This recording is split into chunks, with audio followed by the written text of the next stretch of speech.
The story begins at a magical academy where our protagonist named Serfort, who has no aptitude for magic, but since he lacks any form of magic, he makes up for it by using the sword to strike down his enemies. One day in class, Professor Edward is giving a lesson on how people can produce fire with the aid of catalysts and some magic, but all the students in class you could choose from, he decides to call on Vil to demonstrate the experiment, knowing he's unable to use magic. He does this because he's a high-level hater, but Vil has no choice but to obey his orders, so he walks up to the front of the class and begins trying to make the spell work, but predictably, nothing happens, so the whole class wastes no time in mocking him for his repeated failures. Edward tells them all to calm down. That's just because he wants to personally roast Vil for being incapable of such a rudimentary spell.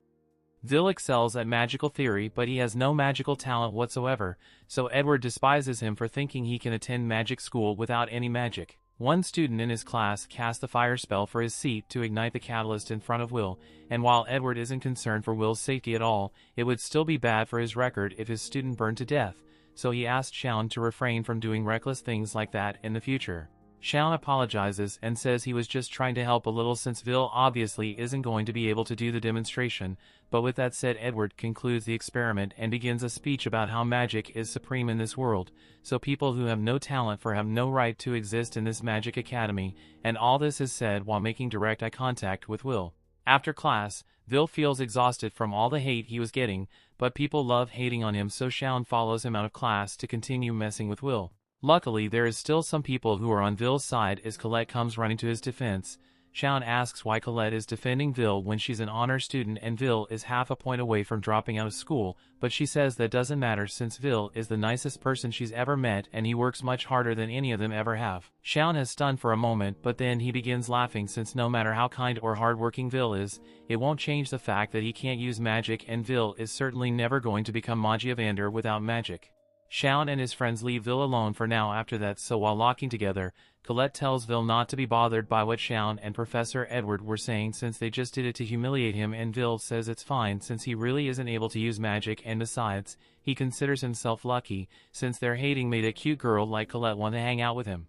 Colette gets embarrassed when he says this, so she tells Vil that flattery isn't going to make her want to go out with him, but Vil says he was just stating a fact since he thinks Colette is really cute.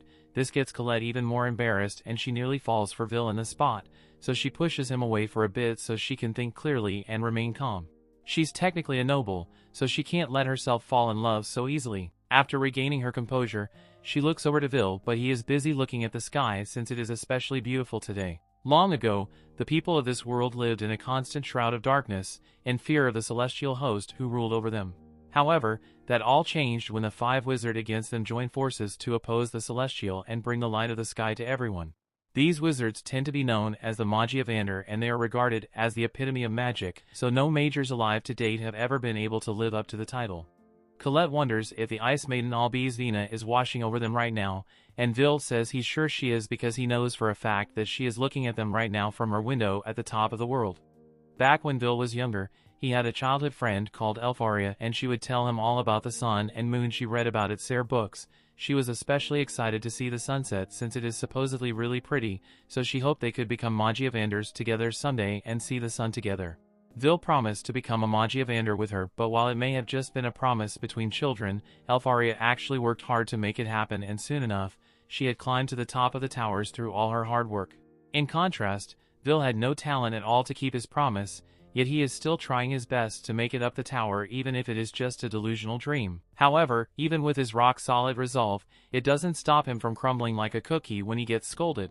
Vil asks Professor Werkner to calm down a bit, but Werkner is rightfully angry since Vil went into the dungeon again despite knowing how dangerous it was, and all the way down to the 7th floor too.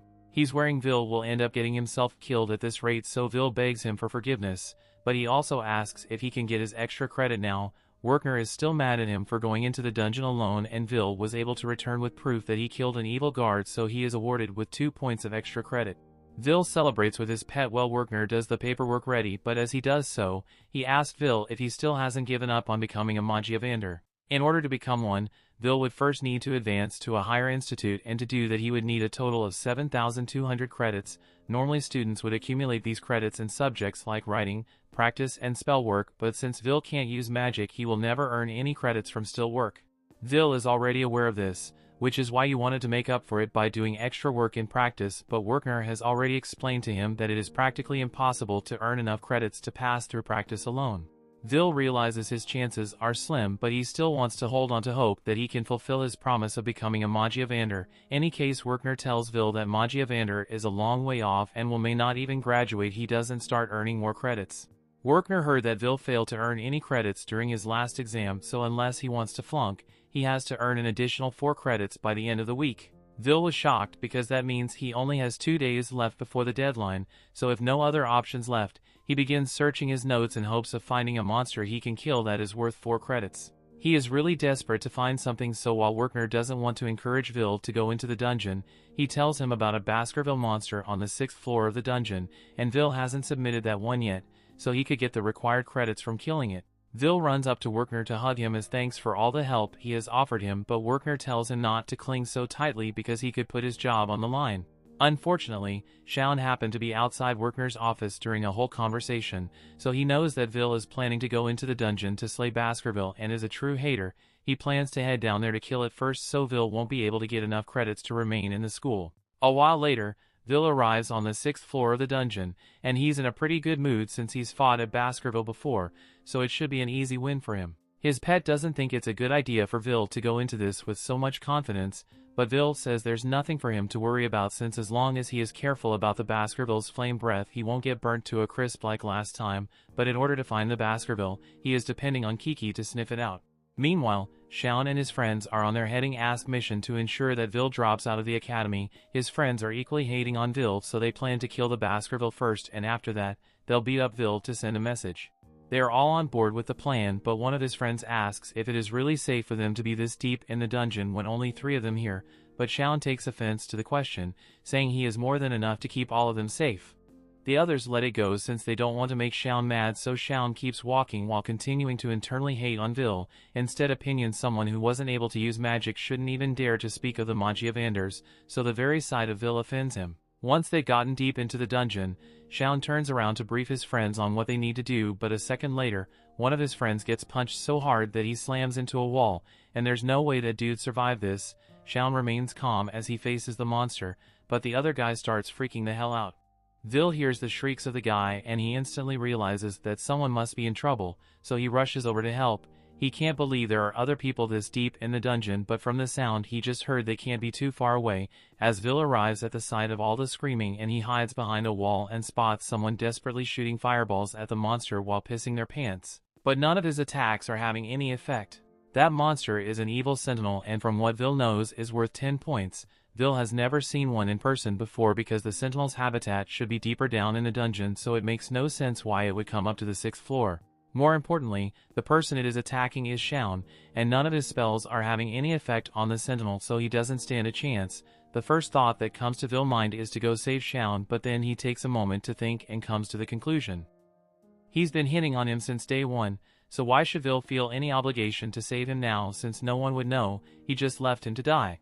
He's about to close his eyes and pretend he was never here, but then he has a flashback to a time with Elfaria, when she told him that she liked how kind and brave Vil was, which is why she gave him a pair of goggles as a gift. Vil still have that same pair of goggles this day, and if he wants to continue being the same person Elfaria has always liked, he has to put his personal grudges aside and save Shounen, even if he's a bitch. As the sentinel was about to kill Shounen, Vil jumps in and blocks the strike with his sword. At the same time, back in the academy, Professor Edward comes running into Werkner's office to tell them that Shounen and his friends have all gone into the dungeon together without permission. He wants Werkner there to use his familiar to track them down before they get themselves killed, so Werkner grabs his bird and asks what for Shounen went to. Edward answers that they should be on the 6th floor, and as soon as Werkner hears that, he is relieved since that means Vil is with them, and as long as he is there he can handle any monster that attacks. He uses his crystal ball to show Edward what Vil is doing right now, and he's going toe-to-toe with the sentinel, and he is absolutely blitzing it. In the blink of an eye, Vil is already chopped off one of the sentinel's fingers, and when the sentinel tries to counterattack, He blocks the strike mid-air and backs up to create some space. Vil then dashes in once more and the sentinel can't keep up with him at all, so before it even realizes what's going on, Vil has already gotten on top of it and stabbed into his shoulder. Shounen can't believe what he's seeing since he never thought Vil would be this so strong. Even Edward is left in shock, so Werner explains to him that Vil is an amazing anomaly. He possesses superhuman strength that a mage could never hope to achieve. He has a body that's more durable than a Nokia phone and unbelievably accurate observational skills that allow him to grasp an enemy's strategy and form countermeasures for it after being attacked once, so as the sentinel tries to slash Vil again, he's able to perfectly predict the attack and dodge, while also slicing off the sentinel's arm in the process. Vil may not be able to use magic, however. He is more than capable of making up for it with his sword. As the sentinel rises in pain, Vil proceeds to grab the sentinel's sword with one hand and prepares to finish off once and for all. The sentinel fires off a plasma blast, has its last-ditch effort, but a single swing from Vil's sword is far more powerful, so Vil slices the sentinel in half, claiming his victory. Once it's all over, Vil walks over to Shounen, asked if he is okay, and Shounen still has a grudge against Vil, but Vil just saved his life, so he bites his tongue. However, even after witnessing that whole fight how capable Vil is, it doesn't stop Edward from hating one harder, since you won't stand for Magicless being stronger than students with magic. Edward leaves Werner's office in a rage, and while Werner is proud of Vil for saving Shounen, he is still mad at him for putting himself in danger. However, once again he managed to defeat the monsters, so Werner awards Vil with 10 points for killing the sentinel. The story continues. We see 5 years ago, Vil was the laughingstock of the whole school due to his lack of magic, and apparently the only reason he was allowed to enroll here in the first place was because he was friends with Elfaria, but since she had already become a Magia Vander at the time, there was no reason for the school to pretend to be nice to him anymore. Vil has had to endure all the ridicule this entire time, but hasn't stopped him from working hard to graduate regardless. Werner accompanied Vil to be evaluated by the headmistress, and she obviously had her doubts about whether Vil was cut out for the school or not, but once she hands him a sword and begins to test, Vil is able to counter each and every one of her fire spells within a fraction of a second. She's so impressed that she says Vil is allowed to stay at the school, and Werner's if it's surprised since he didn't think it would be this easy to convince her. It is true that Vil doesn't have any magic, but more importantly she thinks it'll be fun to have someone like Vil around. Vil asks the headmistress if he can be by Elfaria's side again if he becomes strong enough, and she tells him that he will have to work really hard and remain unfazed by the challenges along the way, but even then, there's no guarantee. But as Vil leaves, she remarks that it will be fun to see what Vil can accomplish. Back to the present, Vil is currently in Werner's class as he teaches everyone about the Tower of Magic. Climbing the tower means advancing to the upper institute to the topmost floor, where you will become a Magia Vander. As of now, there are currently 2 methods to becoming Magia Vander, and that's either to create a new type of magic or to earn over 7,000 credits in the school, but is pretty rare to invent new magic, so students usually focus on earning credits. However, since this is a remedial class, everyone in here is in danger of flunking out of school, especially Vil. After the classes are over, Colette meets up with Vil and asks how Vil is feeling since Werner's remedial classes are notoriously strict. Vil agrees that Werner is a strict teacher, but to be honest, he's glad Werner is kind enough to offer remedial classes in the first place, since most professors wouldn't bother to do so. As they are turning a corner, the animistic commotion going on, so they listen in and hear Shounen's friends glazing him for defeating the evil sentinel. You will question how he survived, but somehow by the time he woke up the only thing Moore saw was Shounen and a defeated evil sentinel, meaning Shounen had to have defeated it. Everyone believes Shounen is amazing for being able to kill a monster as powerful as an evil sentinel, but deep down, Shounen knows he's a fraud, since the one who actually defeated it was Vil. Just then he notices Vil walking by and he takes that as a personal insult, so he goes to Vil and starts picking a fight with him again. However, it's a lot harder for him to see Vil as inferior when he knows Vil could easily one-shot him right now. He's just choosing not to. He lets go Vil's jacket and begins walking away without saying a word. So once Shounen is gone, Colette asks Vil if something happened between the two of them, and something definitely happened. At the same time, Edward has just barged into Headmistress Cauldron's office and is demanding that Vil be expelled immediately. Cauldron asks why Edward suddenly wants to expel Vil out of the blue. He's already in his 6th and final year at the academy, so they can't just expel him without a reason. Edward tries to argue that Vil can't be allowed to stay at this school since he's a warrior not a mage, and he won't stand for someone who can't use magic trying to surpass it. Cauldron pulls out Vil's records and points out that Vil has outstanding scores in his writing and his magic reports are incredibly insightful, so aside from the fact that he can't use magic, he is the definition of a perfect student. If his dream were to become a Magia Vander, then he could easily excel at any other profession shows, and it is the Academy's duty to produce people of learning for the fated day. However, Edward states that the fact Vil wants to become a Magia Vander is the problem, and Cauldron can see Edward's points, so she proposes a solution. She tells Edward to go and personally test Vil, and Vil cannot pass Edward's test, then he's free to expel him if he wants. Edward asks if Cauldron is sure she wants to leave Vil's tests up to his #1 hater, and Cauldron says she's fine with it since it won't make a difference. If anything, she thinks it will be more entertaining to have the one known as the Dark Viper Mage test Vil. Back on Vil End is getting ready for his next class and asks Colette to help him open his locker for him.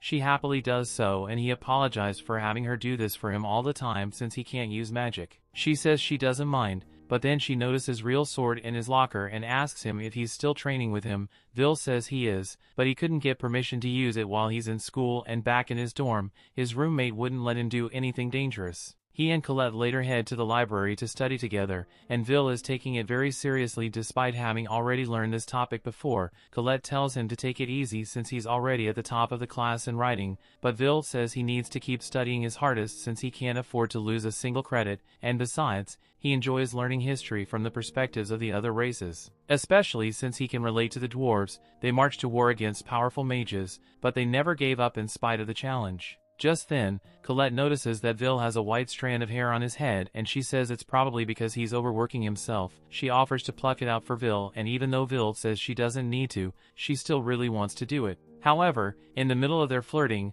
Edward shows up behind Vil and tells him to come to the spell hall alone, because there is something he needs to do. A little while later, Vil arrives at the spell hall and Edward says that he will be offering Vil a special remedial class, so he should be grateful for it. Vil can't believe Edward would offer him a remedial class, but that still shows that he has no good intentions. He wants to see what Vil can really do, so he fires a warning shot to let Vil know that this is seriously tells him, and if he's able to successfully land a blow, then Edward will award him 5 spell work credits. Otherwise, if he fails, he will immediately be expelled. He also tells Vil that he's not allowed to refuse this test either, so he begins casting his spells takes Vil out. Meanwhile, Werkner has just been summoned to Cauldron's office, and she apologized for calling him here on such short notice, but she thought Werkner should be informed of what Edward is doing. She casts a spell to show him the test Edward is giving Vil, and she forbids Werkner from interfering for any reason. She believes it's only fair that Edward gets to have this request granted since Werkner got the same when he asked to watch over Vil.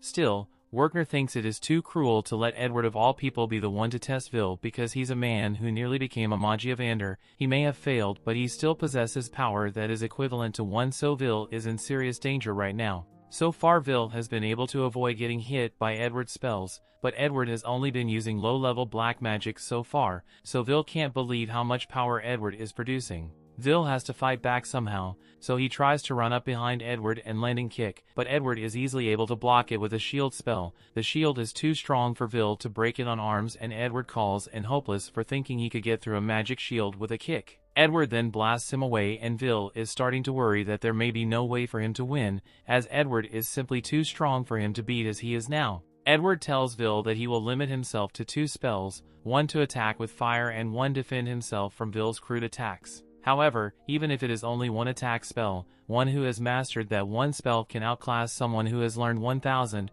Edward is simultaneously casting his fire spell, and Vil knows it will be bad news for him if he gets hit with that, so he starts running away, but Edward is still able to blast him regardless, and you can tell Edward is enjoying this because he looks like he's conducting a symphony of Vil's screams. Vil eventually falls to the ground, and he realizes there's no way for him to beat Edward like this, but if he had his sword, he could at least hold his ground against Edward. Outside the spell hall, Colette has been putting her things away in her locker, and she is really worried about Vil since Edward asking Vil to come alone for remedial classes couldn't have been a good sign. All of a sudden, Kiki came running up into the room, covered in Vil blood, and she was trying to get the Vil sword in his locker, so Colette realizes that something bad really happened to Vil and opens his locker, so they can go give him his sword. As Vil is lying on the ground, Edward is slowly walking towards him while saying that Vil could never hope to become a Magia Vander if he can't surpass him here. Magic has always reigned supreme even in the past. When dwarves went to war with images against an army of 10,000 dwarves, all it took was one mage to annihilate them all. The sword is never going to compare to the wand, but even if the odds are insurmountable, Vil still wants to become a Magia Vander, and he will do whatever it takes to achieve it. Edward can't understand why Vil would go to such lengths to become one, so he asks if Vil has some sort of noble goal that he wants to accomplish, so Vil tells him that he wants to be by the side of the girls he loves, but Edward thinks that's a stupid reason. It may seem ridiculous to Edward, but Vil made a promise to Elfaria, and no matter what it takes, he wants to be able to watch the sunset with her. Just then Coletta arrives at the spell hall and throws Vil's sword to him, and now that he's finally armed, Vil is able to counter Edward's fire spell. Edward is shocked that Vil was able to cut through the spell, but he realized this because Vil's sword is special. Even so, he still intends to prove that Vil is no match for a mage. Vil is terrified of Edward's flames, and if possible, he would have run away from this fight a long time ago, but facing Edward is the only way for Vil to move forward, so he charges at Edward while dodging all his attacks, and since he's finally close enough, he slices through Edward's barrier and successfully scratches Edward's cheek. Edward is forced to admit that Vil has passed the test, so he awards him his 5 credits and walks away. Vil collapses to the ground out of exhaustion, and Colette runs up to congratulate him on his victory, but he's totally passed out. Cauldron praises Vil's performance, and Werkner says his strategy of diving into the attack to close the distance and attack from a blind spot was brilliant, and what's even more impressive is that the sword strike was powerful enough to surpass Edward's shield, so Vil may have what it takes to become a Magia Vander after all. The story continues. In a flashback, we see the time Elfaria gifted Vil's a pair of goggles, and immediately after doing so she had to say goodbye since she was going to the top of the tower. However, as she was walking away, Vil called out to Elfaria and swore to her that he would find a way to climb the tower as well so they can be together, even if the odds are against him and he can't use magic. Vil swears that he will keep his promise and see the sunset with her someday. Elfaria was moved by Vil's speech, so she turned around with tears in her eyes and said she would wait for him as long as it takes, and as Elfaria finally left, Vil vowed that this would be the last time he ever cries or acts pathetic again. Back to the present, Vil is currently busy with his paper deliveries since he's got to work a lot of jobs to pay for his tuition. Well, on his usual route, he happens to run into Donnan and he greets him warmly, wishing Vil luck on his delivery route. He also says he will be visiting the tavern later today, so Vil tells him he will be waiting for him. As Vil runs off to finish off his deliveries, he ends up tripping on some steps and spilling the newspapers all over the place, but that is not a problem since with his speed, he's easily able to pick all the papers out of the air and avoid falling over.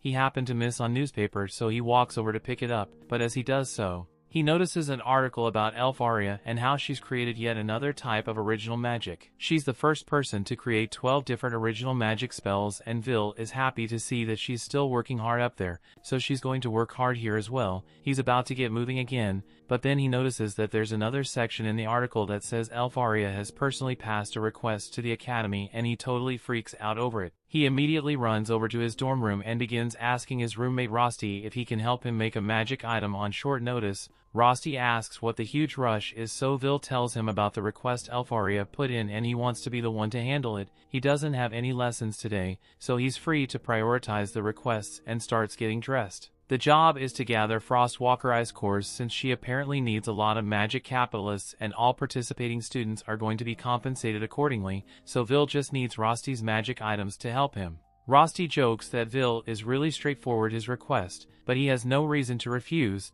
so he hands Vil his new improved magic items, which Vil is very thankful for. Down on the 4th floor of the dungeon, Vil has just arrived to begin gathering ice cores, but there are already a ton of students here to do the same thing. Still, Vil expected as much since Elfaria is famous, so he is going to give it his all. However, just as he is about to start, a huge explosion rings out in the cave and it looks like it was caused by Shounen, who just blew up a bunch of Frostwalkers. His friends praise him for his display of skill, but internally, Shounen is agonizing over the fact that he is still nowhere near the level of strength Vil showcased that day. Vil sees Shounen. He is honestly impressed by the magic power he used, although he seems really angry about something. In any case, with all these students here, Vil will never get the chance to play any Frostwalkers. Of his only choice is to go deeper into the dungeon floor. As Vil descends, he ends up seeing a girl in danger, so he leaps into action and moments later, All 3 monsters have been sliced in half. The girl is shocked by what she just witnessed since this is the first time she's seen a magic student use the sword to fight.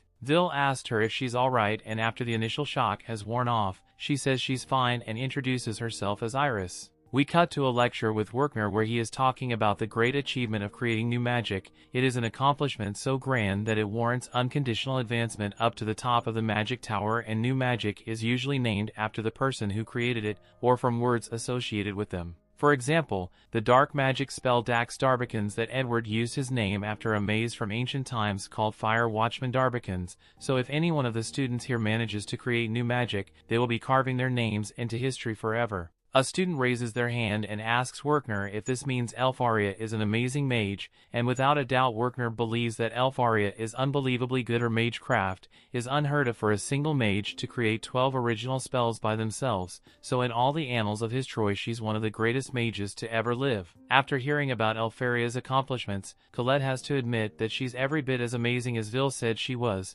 but her friend Rose starts teasing her from being jealous of Elfaria because she's in love with Vil. Colette gets embarrassed and yells at Rose for saying such ridiculous things, but that causes a disturbance in class, so Werkner turns around and tells her to sit down and be quiet. Meanwhile, down in the dungeon, Vil and Iris are walking along a passage, and after Vil had introduced himself to her, she recalls hearing about him since she was told about an upperclassman who couldn't use magic, nicknamed the Unprecedented No Talent. Vil is shocked to hear that people actually call him that, but he also notices that Iris referred to him an upperclassman, so she explains that she's only 14, meaning she's 2 years below Vil right now. That makes her 4th-year student. But Vil has something that he's curious about, so he asks her if she doesn't feel any disdain towards him due to his lax magic, but Iris doesn't see why she should dislike Vil for something like that, especially when he saved her a few minutes ago. Even if he can't use magic, she's a heartful respect for people who have their own special talents. Vil gets a bit flustered, so he changes the subject and asks Iris if she's here because of Elfaria's request, and Iris confirms it, saying she wants to be of use to the Magia Vander, and someday she hopes to become one of the people to hold up the sky, and she isn't speaking metaphorically. By the way, in this world, people aren't able to see the real sky because the world is hidden. The tremendous energies of the Magia Vander cover everything and create a false sky known as the Great Barrier, and according to the legends, when the Great Barrier falls, the world will once again be enveloped in darkness and a great calamity will begin. That's why students are motivated to fulfill the requests of the Magia Vander, not just because they admire them, but also because they believe it will help support their mission to hold the sky up. Iris mentions that she's actually had the honor of meeting Elfaria person before, and Vil is surprised, so she starts telling him how it happened. She was cornered in the dungeon one day, and as her life had begun to flash before her eyes, she saw no way out. However, before she could be devoured, a burger wall of ice encased all the monsters that were attacking her, and she turned around to find Elfaria standing there and asking if she was alright. It was an experience she will never forget, which is why she wants to do everything that she can help Elfaria. However, she knows she can to get the Frostwalker course. She hasn't been able to find a single one, and her search spell isn't picking up anything either, so she assumed that other students must have defeated them all. But Vil doesn't think that's the case. He shows Iris an ice fragment that Frostwalkers leave behind when they move, and it's normally supposed to be around millimeter, but this one is huge. That can only mean that there must be a powerful Frostwalker nearby, probably somewhere that Iris's search spell can't detect. Iris asked Vil how he could possibly know all this when he can't use magic, so he explains that he studies magic because he thinks it is amazing, but it's not almighty. Especially down the side of place like the dungeon, so he who lacks magic has to use all his knowledge, wisdom, and experience to make up for it. Iris asks what Vil means by experience, and seeing as they are standing in a large open room, Vil's experience tells him that there is about to be a boss battle. As the Frostwalker tries to seek attack them, Vil dashes forward to get Iris safety,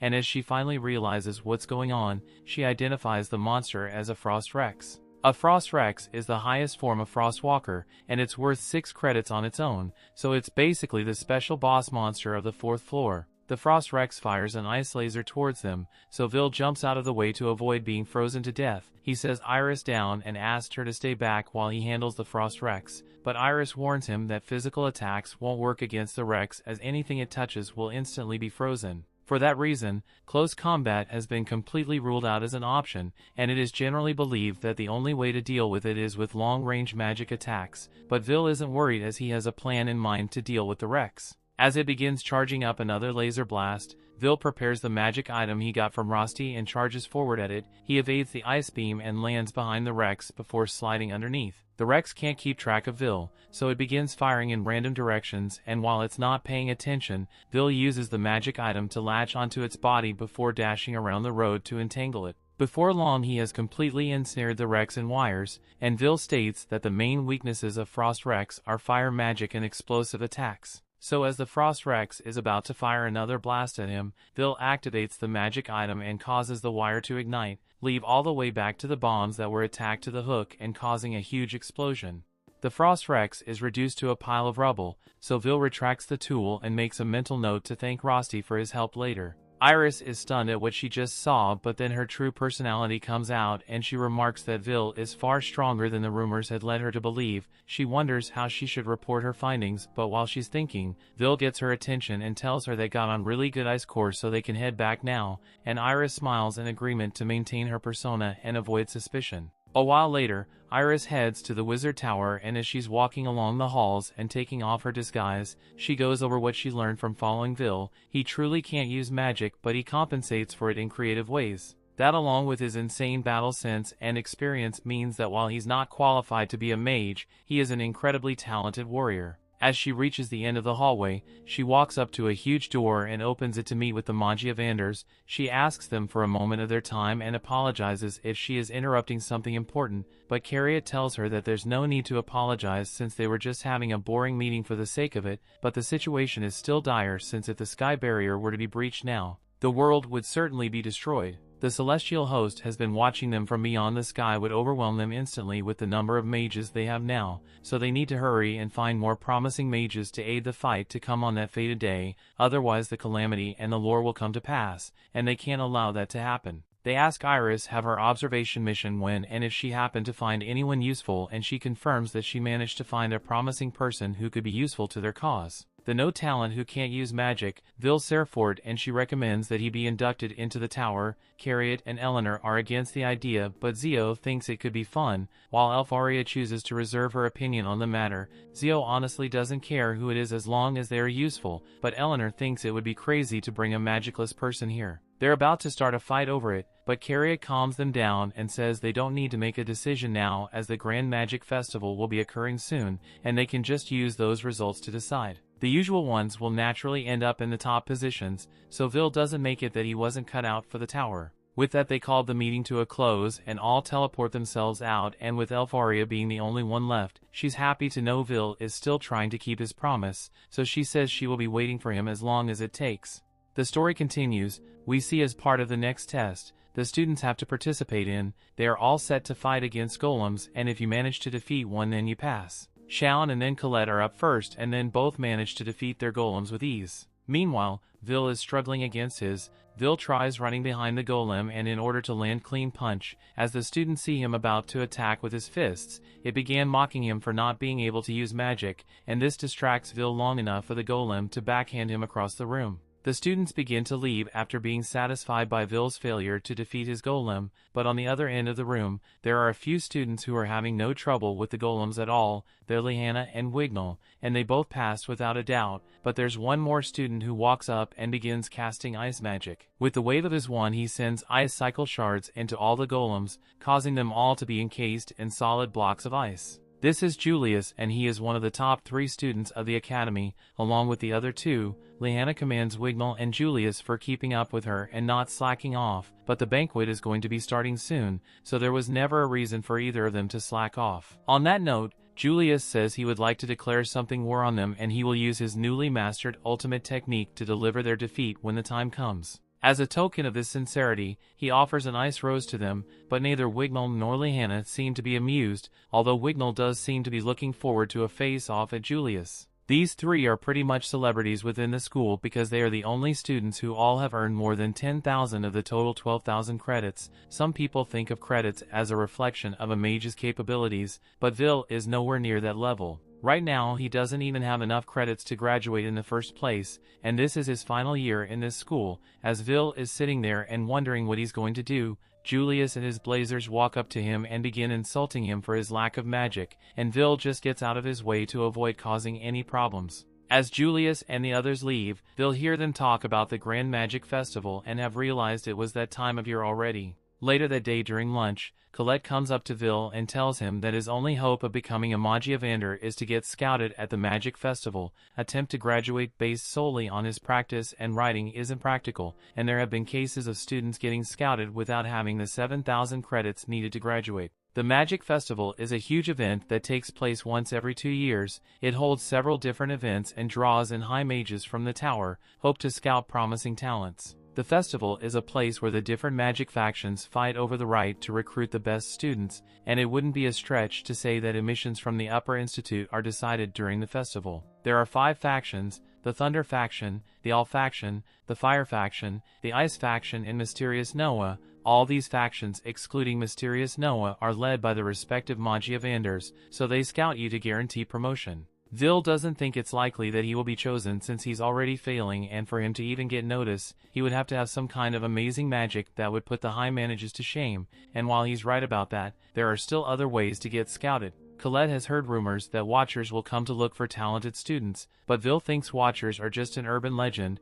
There's no way a Magicless no towns like him would have a place in the festival, so he's just going to stay behind the scenes and help with the preparations instead. Colette thinks that Vil could change the way people look at him if he entered the festival this year and show them what he can do, but Vil still doesn't want to enter since it would end up becoming an athletics contest if he were there. He's tried entering the festival once before back in his second year, and he literally got booed off stage for using physical attacks. He got bad reputation for that, and he still hasn't gotten over the humiliation of it, so he really doesn't want to enter. Students all over the school have begun practicing in earnest for the festival, and Colette reminds Vil that aside from the high mages, many scouts from the capital will be there as well, so even if Vil can't earn a place as a Magia Vander, he could still get scouted for another career. The Magic Festival is a great place to showcase your abilities, so Colette really wants Vil to show everyone how capable he is, but Vil still doesn't think it's a good idea to participate without being able to use magic. Just then, Colette notices something strange, so she was over to one of the other lockers and tells Vil that there's something off about it.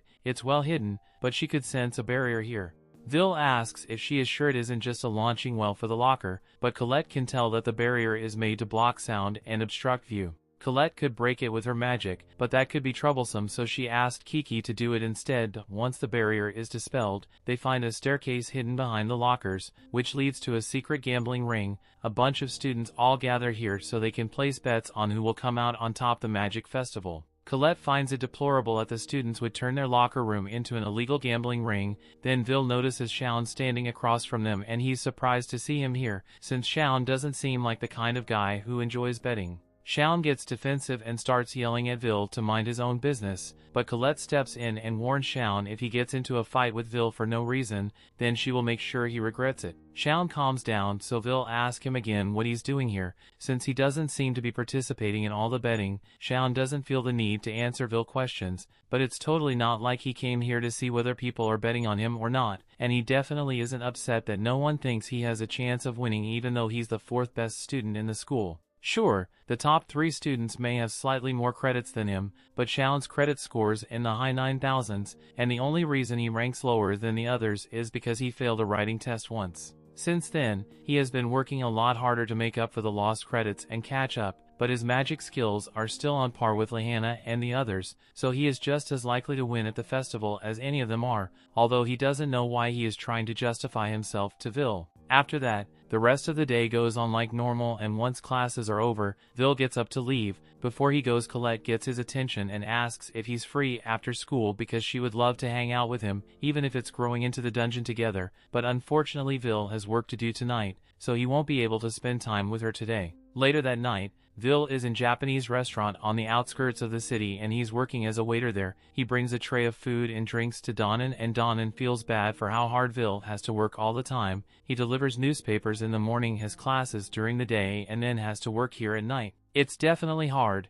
but Vil has to push through it since he doesn't qualify for the school scholarship, meaning he has to pay for everything out of pocket. Donnan mentions that he heard something about the Grand Magic Festival coming up soon, so he suggests that Vil could participate, but Vil immediately shoots down the idea because he doesn't want to get humiliated again. Gina yells for Vil to get back to work and points out that his friend is working much harder than him. We then see Rosti. He is also working as a waiter here, although he is only doing it for Vil as a favor to him since tonight is really busy, and one of Gina's workers quit and all that extra work is just going to get dumped on Vil's shoulders if she doesn't hire someone soon. After the dinner rush is over, Vil and Rosti are cleaning up the dishes and Rosti asks Vil if he's really okay working here because the wages he gets paid from the dwarves aren't that high. He could easily ask Werkner to help them find a higher paying job, but Vil doesn't want to bother Werkner too much, and decides he likes the people here a lot, so working around is fun for him. They are honest, caring and shower him with warmth, so Vil respects them a lot. Things are going really well,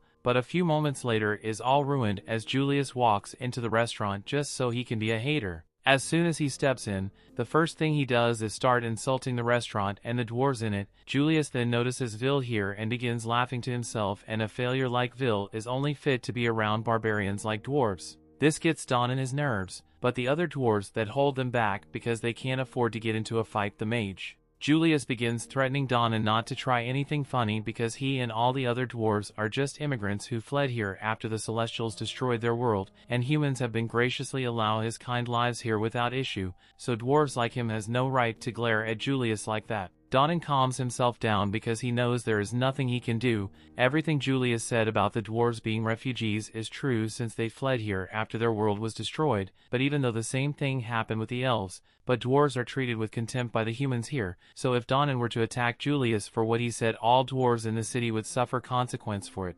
That's just the way the world works here, but Vil can't stand for such injustice. He decides that today is going to be his last day working here. And since he is no longer employed at this establishment, Vil is free to do whatever the hell he wants without Gina having to face any consequences, and the first thing he does is go to Julius's table and tell him to take back what he just said about the dwarves. Dwarves are hard workers who made the best out of the harsh conditions they were given and thrived, so Julius has no right to call them barbarians. However, Julius couldn't care less about the dwarves or their struggles, so he kicks his plate of food at Vil and his two groupies get up ready to beat Vil up. However, they fail to realize that a plate of food being thrown in one counts as assault, so anything Vil does from herein can be classified as self-defense, and Vil immediately grabs the two boys by the shirt and gives them first-hand knowledge of what the four tastes like. Julius gets slashed in the process, and it's been a long time since he has suffered such humiliation, so he's going to make Vil pay for what he has done. The room begins to freeze over as Julius takes out his wand and begins to attack Vil. Vil jumps back to invade Julius's ice strikes, but he doesn't have his sword and is in an enclosed space, so eventually, Julius manages to trap him with ice and pin Vil to the wall. He then walks up to him and is about to freeze Vil's solids, so Rosti is about ready to step in and save Vil, but before he freezes Vil he looks into those eyes hoping to see him beg for his life, but Vil's eyes showed no sign of fear, so Julius decides on a change of plans.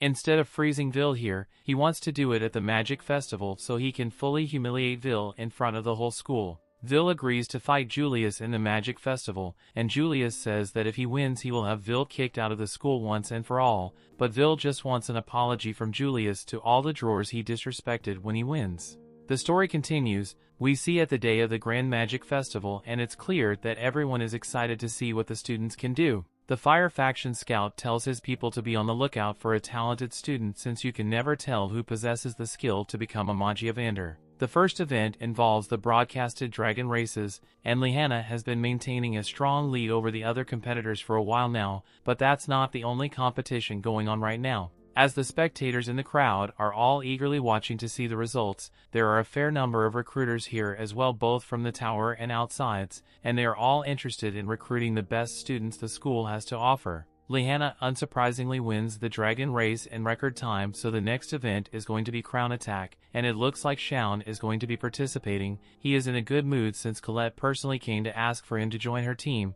She must have finally realized how exceptional Shounen is and wants to work alongside him instead of Will, but as he opens the door to the training room, he is shocked to find Will there as well. Colette clarifies that she was inviting him to join a team with her and Will, because Will needs a team with a total number of credits equal to 21,000 in order to compete in the Crown Attack, and since his credits are so low, the only person should be asked to fill up the final spot with Shounen. Will apologizes for getting Shounen dragged into his problems, but Shounen sees no reason why he should help Will. In the first place, why would Will suddenly want to enter an upper-level event like Crown Attack? But while Shounen is yelling at Will locks eyes with Julius, and Shounen realizes that Julius is the only one Will is focusing on. Colette explains that something happened between Julius and Will suddenly decided that he would participate in the crown attack event no matter what it takes. Shounen is enraged that Will is ignoring him because he still hasn't gotten over how inferior he felt when Will saved him in the dungeon. As the next event is about to begin, the commentator Mike introduces himself, and as his co-commentator Edward is there as well, although Mike doesn't like it since Edward is the most hated professor in the school due to how strict and scary he is.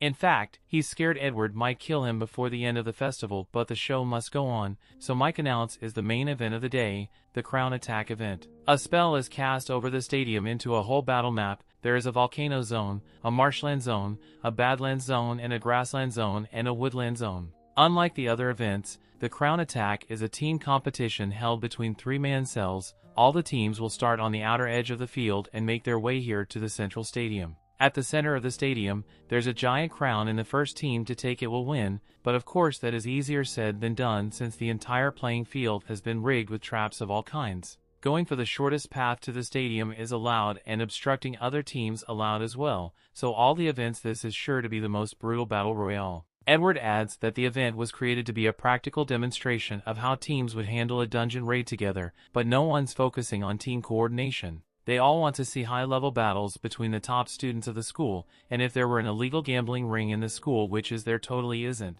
Wignall team is the most popular all the teams, and unsurprisingly on the opposite end of the gambling pool, the team that has the least popularity is the one led by Will. The students begin laughing at Will for daring to think that he could participate in an event like the crown attack, but Will isn't going to lose confidence this time. As the participants for the event are all heading to their designated start locations, Werkner is shocked when he sees that Will intends to compete as well. He tries talking Will out of it, but Will's mind has already made up from the start, so nothing Werkner says can stop him. He apologizes for not listening to Werkner, but even if it makes him the laughingstock in the school, this is one competition and he wants to win by all means. Will then walks away and Werkner accepts that he isn't going to be able to talk Will out of this, but he reminds Will that he was warned about the risk involved, so if things turn out badly for him, he has no one to blame but himself. With all the students in position, the crime attack event can officially begin. The students rush forward and Julius's team is the first to run into some of the traps that were laid out on the battlefield.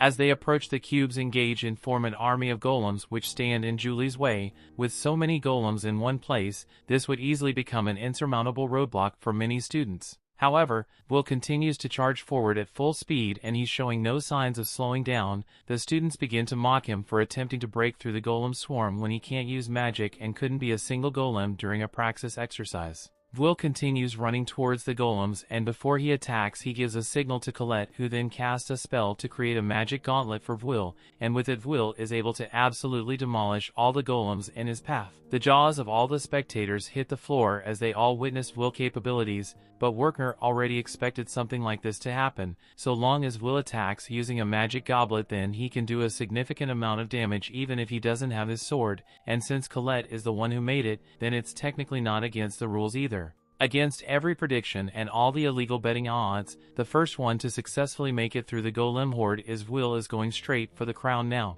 Ever since the day Will saved him, Shounen has been reliving that moment over and over in his head. He views it as one of his worst failures and he would have preferred to die rather than face such terrible humiliation. That's why he has been struggling so hard to improve himself and build up every ounce of strength his body can possibly generate, but even with all his hard work, Will is still outclassing him without magic. In the crown attack, Will and his team have taken a huge lead, and with the goal being to reach the stadium and seize the crown, the other competitors are going to have to pick up the pace if they don't want to be left behind. Will makes it to the Badlands zone, and upon arrival more cute traps activate. By this time they begin fire and rock bullets at Will and the others. As the bullets are headed their way, Will stops and uses his gauntlet to punch the ground to create a rock wall that blocks the bullets. He then jumps forward and asks Colette for some help again, so she casts a spell that creates a dozen swords for Will, and he proceeds to use the swords as projectiles to destroy all the cubes in his way. Mike announces that Will team has made it through the Badlands with ease and they're yet to come across a trap that poses a challenge for them with their teamwork, although Shounen hasn't really done anything though. The spectators that get against Will try to downplay his skill by saying Colette's magic is doing all the heavy lifting and her magic definitely plays a part in it,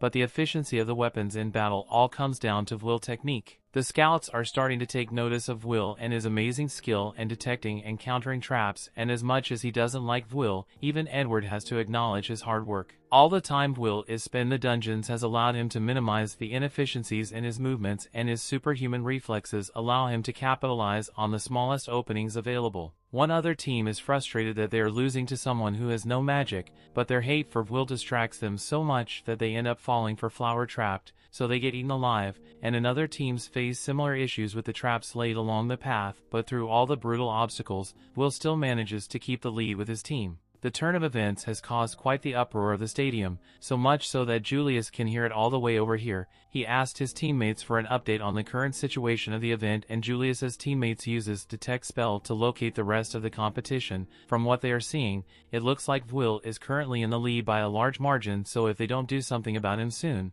Julius may actually lose. However, Julius doesn't seem to be all that worried since he has a plan to handle Will personally. Meanwhile, Will and the others have just made it to the final area before the arena Enchanted Woods. As Will runs in first, he triggers several magic circles at once, and he soon realizes that this must be a chain circle trap, but it's not going to be a problem since he already has the perfect counter for something like this. If all of them are going to fire at once, then he's just going to have to make them cancel each other out. So he begins carving away the area around each magic circle, and by putting some spin on them, he is able to make all the spells fire at one another and explode. Mike excitedly announces that Will has made it through the forest traps without any trouble, and he asked Edward if he has any comments to make since he was the one who set up that dark magic minefield, but Edward just clicks his tongue in annoyance that Will managed to get past his traps so easily, even with all the momentum Will has built up with his massive lead as he gets closer to the stadium. The chances of him running into another team and getting attacked rise dramatically. He's had to take out a couple of other teams, but there's one team in particular that he is after,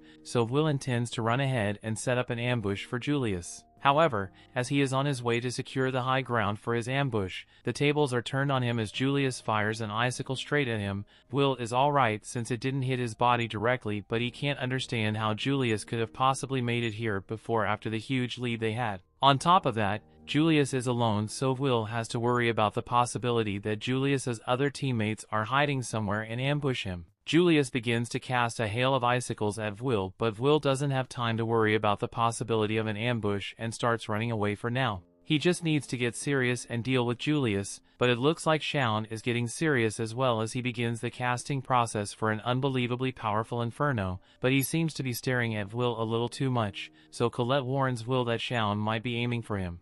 As Shounen fires the spell, Colette creates a rock wall in front of Will. In order to keep him from getting burnt to ash, Shounen's blast creates a massive shockwave throughout the battlefield, and Will is a little confused about what just happened. He looks up and sees that the forest has been completely incinerated, and Shounen walks up to Will, saying Julius was in the way. He may have taken Julius out as well, but there's no doubt in Colette's mind that soon fire that spell with the intention of killing Will. Colette asks what he thinks he is doing, but Shounen believes he is justified in his actions. He played along with Colette's request and joined their team so that Will could participate in this event, so now he wants to favor payback by having a one-on-one fight with Will. Will asks why Shounen wants to fight all of a sudden, and why it has to be now of all times, but Shounen doesn't feel like explaining himself and fires a warning shot at Will. Colette tries to interfere and stop him, but before she can do so she is blocked by a wall of ice from Julius. He somehow managed to survive that deadly blast. Colette is in trouble, so Will wants to go save her, but Shounen isn't going to let Will go until he has gotten a proper fight out of him, so he shoots some fireballs at Will which knock his sword out of his hand.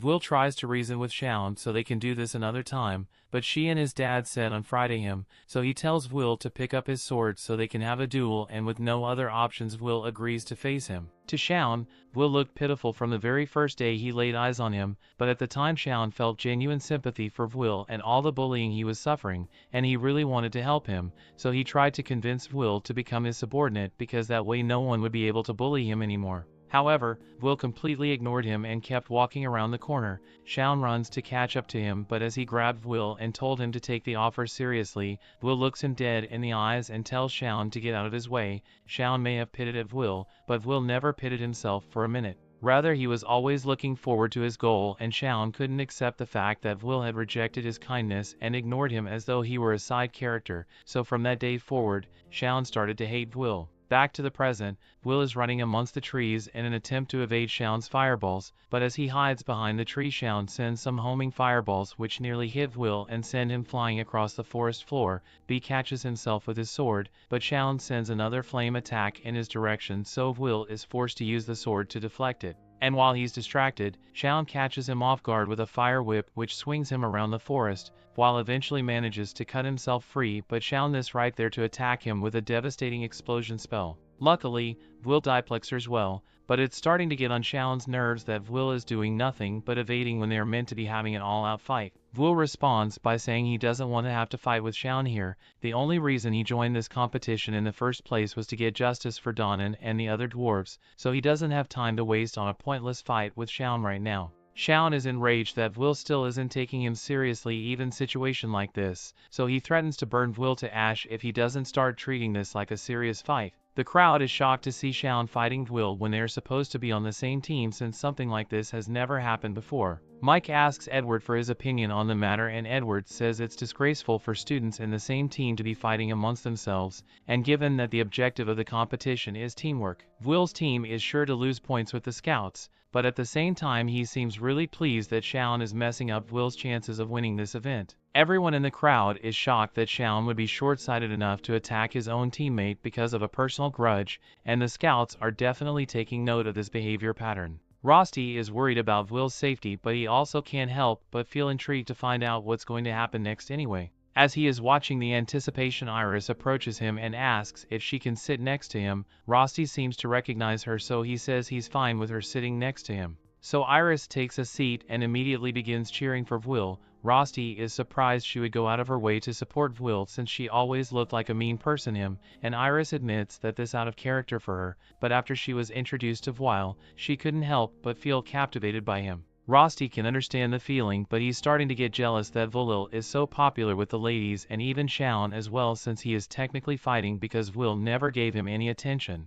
Naturally, Rosti loves Will most out of anyone since he is Will's roommate, like he could say the same about Colette since she has always been by Will's side no matter what. Even now that she's being attacked by Julius, the only thing on her mind is how she can get Shaun to stop fighting Will so he doesn't lose this competition. However, she won't be able to do anything about Shaun and Will's fight while Julius is here. Julius mocks Colette for running away from him this entire time when she's known as the Earth Princess for her skills, but Colette never liked that title, so she threatens to make him regret it if he calls her Earth Princess again. Surely, he sends more icicles after Colette, so Colette uses earth magic to create a wall in front of herself and stop the ice. However, Julius wasn't aiming at her alone, as one of the icicles hits the ground and activates one of Edward's traps, so before she can react she is caught in a massive energy blast. While that is going on, the spectators begin noticing something off about Julius, and it's the fact that he is on every screen at the same time. Somehow Julius is fighting every student involved in this competition at the same time,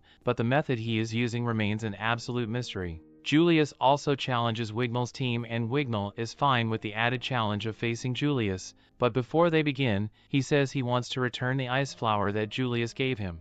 With a wave of his wand, Wignall makes Julie's ice flower appear in the sky, and this distracts Julius long enough for Wignall to create a magic circle beneath his feet and obliterate Julius in an instant. While the others are confused, Wignall recognizes that this is what Julius meant when he said he would win with his trump card, and he has to admit, a Magia Vander level spells is quite impressive. Mike isn't sure what exactly happened there, but Wignall has just defeated Julius, who suddenly appeared right in front of him, and coincidentally Mike bet all his money on Wignall, so he's really hyped to see him performing well. Meanwhile, from above the stadium, two elf girls from the elf faction are watching the festival. Lafia asks Philvis what she thinks of the students at the academy, and the only thing Philvis can say is that they're doing about as well as she had expected them to do. The general opinion regarding the competition is that either Julius or Wignall is going to win, and that Will might have had a chance if only Shaun hadn't done this, but his friends know that this is way out of character for him, so they're wondering what could have made him act so rashly.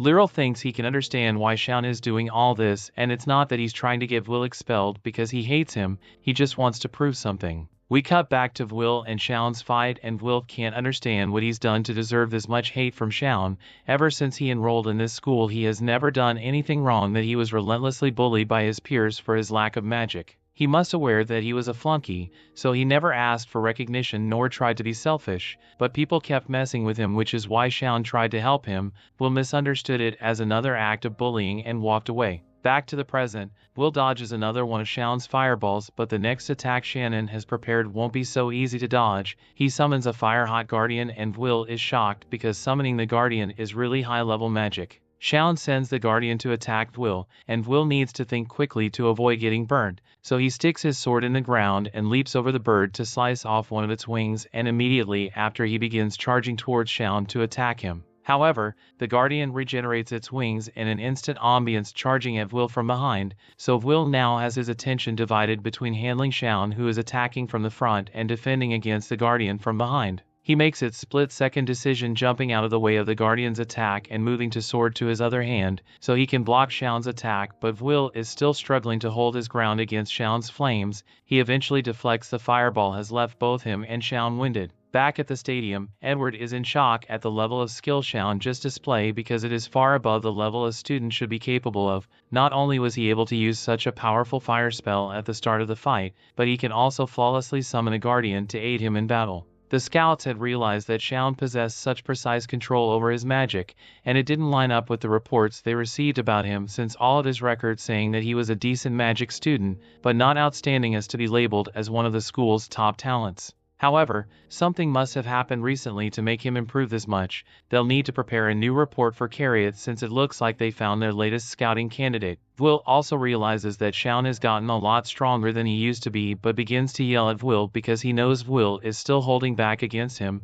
He wants Will to use the strength he showed when he was up against the evil Sentinel, but the situation was different back then. It's one thing to go a lot to kill a monster, but Will sees no reason why he should be fighting Shounen right now. Shounen can't believe that after all the years of hitting on Will and humiliating him, any chance he could get that Will still doesn't resent him? However, Will never said he doesn't resent Shounen. He can't even count the number of times they thought about getting revenge for all the things Shounen has done to him, but now isn't the time for that because he needs to focus on defeating Julius instead. Hearing those words come out of Will's mouth makes Shounen incredibly angry because even now Will is still ignoring him. He doesn't care about Will's problems or whatever goals he wants to accomplish. He just wants Will to look at him and face him like a worthy rival rather than some insignificant obstacle. While Will never tried to act in his selfish manner, he still always has a part of him wishing that someone would recognize his skill, but he didn't think it would ever happen. He never knew she had thought so highly of him, but now that he does, if Shounen truly wants Will to acknowledge him as an opponent, and Will has no choice but to face him seriously.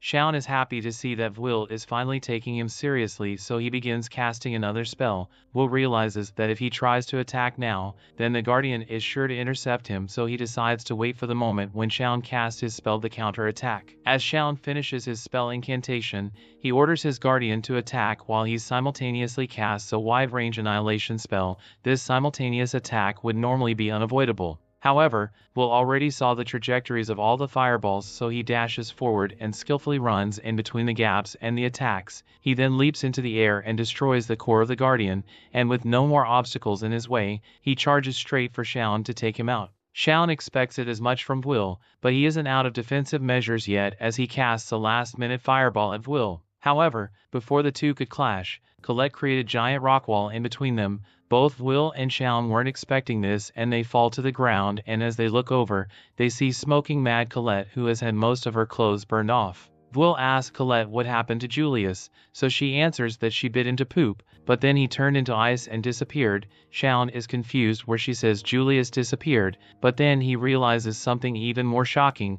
Colette's clothes are almost entirely burned off. He tells her she's showing way too much skin for a noble lady, but she reminds Shounen that it was his flames that did this to her clothes in the first place. She then tells Will and should go on ahead without them since he needs to catch up to Julius before he captures the crown. Shounen tries to argue that he hasn't finished his duel with Will yet, but she shuts him down and says it is really important that Will beats Julius here, and this was pretty much his only chance to show the tower how capable he truly is, but Shounen had to go and ruin it. Will stops her and thanks her for being worried about him, but he can still make it in time. He apologizes to Shounen and tells him they can complete their duel another time, but Shounen still wanted to settle a fight today. Back at the stadium, The first team to arrive is Julius's team, and it looks like nothing can stop them now, but right outside the stadium, Will is running in at full speed, and just before Julius's team can claim the crown, he crash lands in the middle of the arena and tells Julius that it's time to settle this.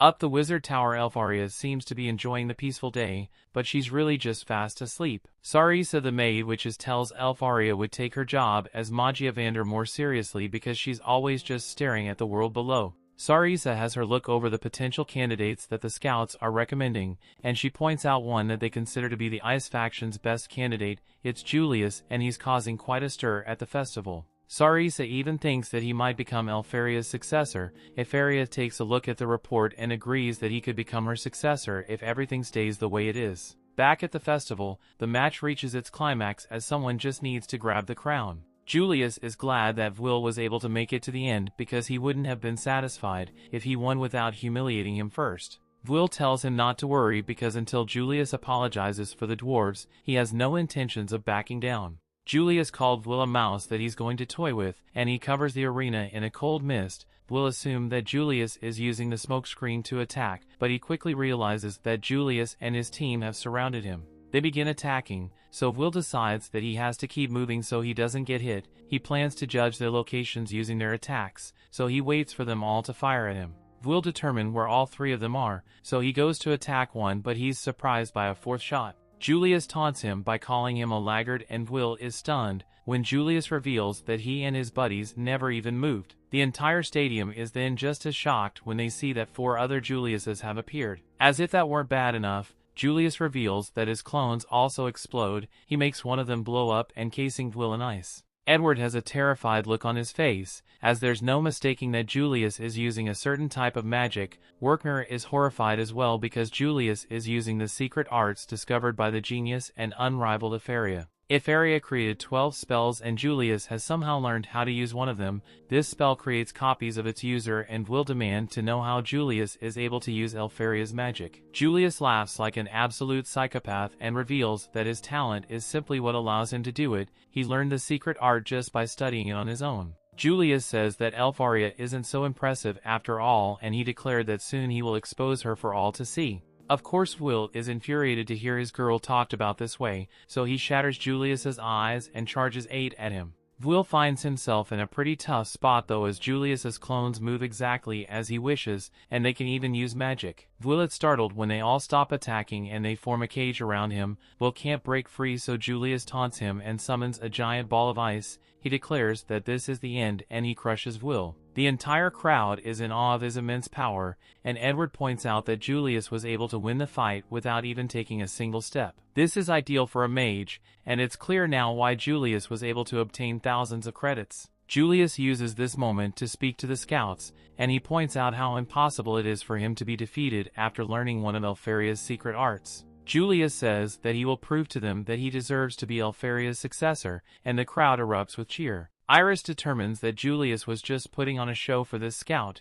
and he just used Will, who's as quick and agile as a monster. Iris knows better as she says that it's not over, and Rosti says that Julius would look like a real fool if he doesn't win after doing so much showboating. They both seem to know something, but everyone else is shocked when Will shatters Julius's giant boulder of ice. Will thanks Julius for helping him cool off because he always gets hot-headed when it comes to Elfaria. Julius is determined to humiliate Will, so he attacks again, but Will easily dodges this time. As he takes out Julius's friends, Will explains that Julius hasn't perfected Elfaria's spell. The crowd is stunned and Edward realizes that Will just hit himself to get an advantage, the same as when they fought. The crowd becomes confused when Julius's clones start falling apart, and Will reveals that Julius was only able to control his clones with the help of his friends. This means that Julius can only use Elfaria's magic briefly. Will says that he has no right to be Elfaria's successor, and Julius becomes enraged. We look back at Elfaria after she agreed with Maid Sama about Julius being her successor. However,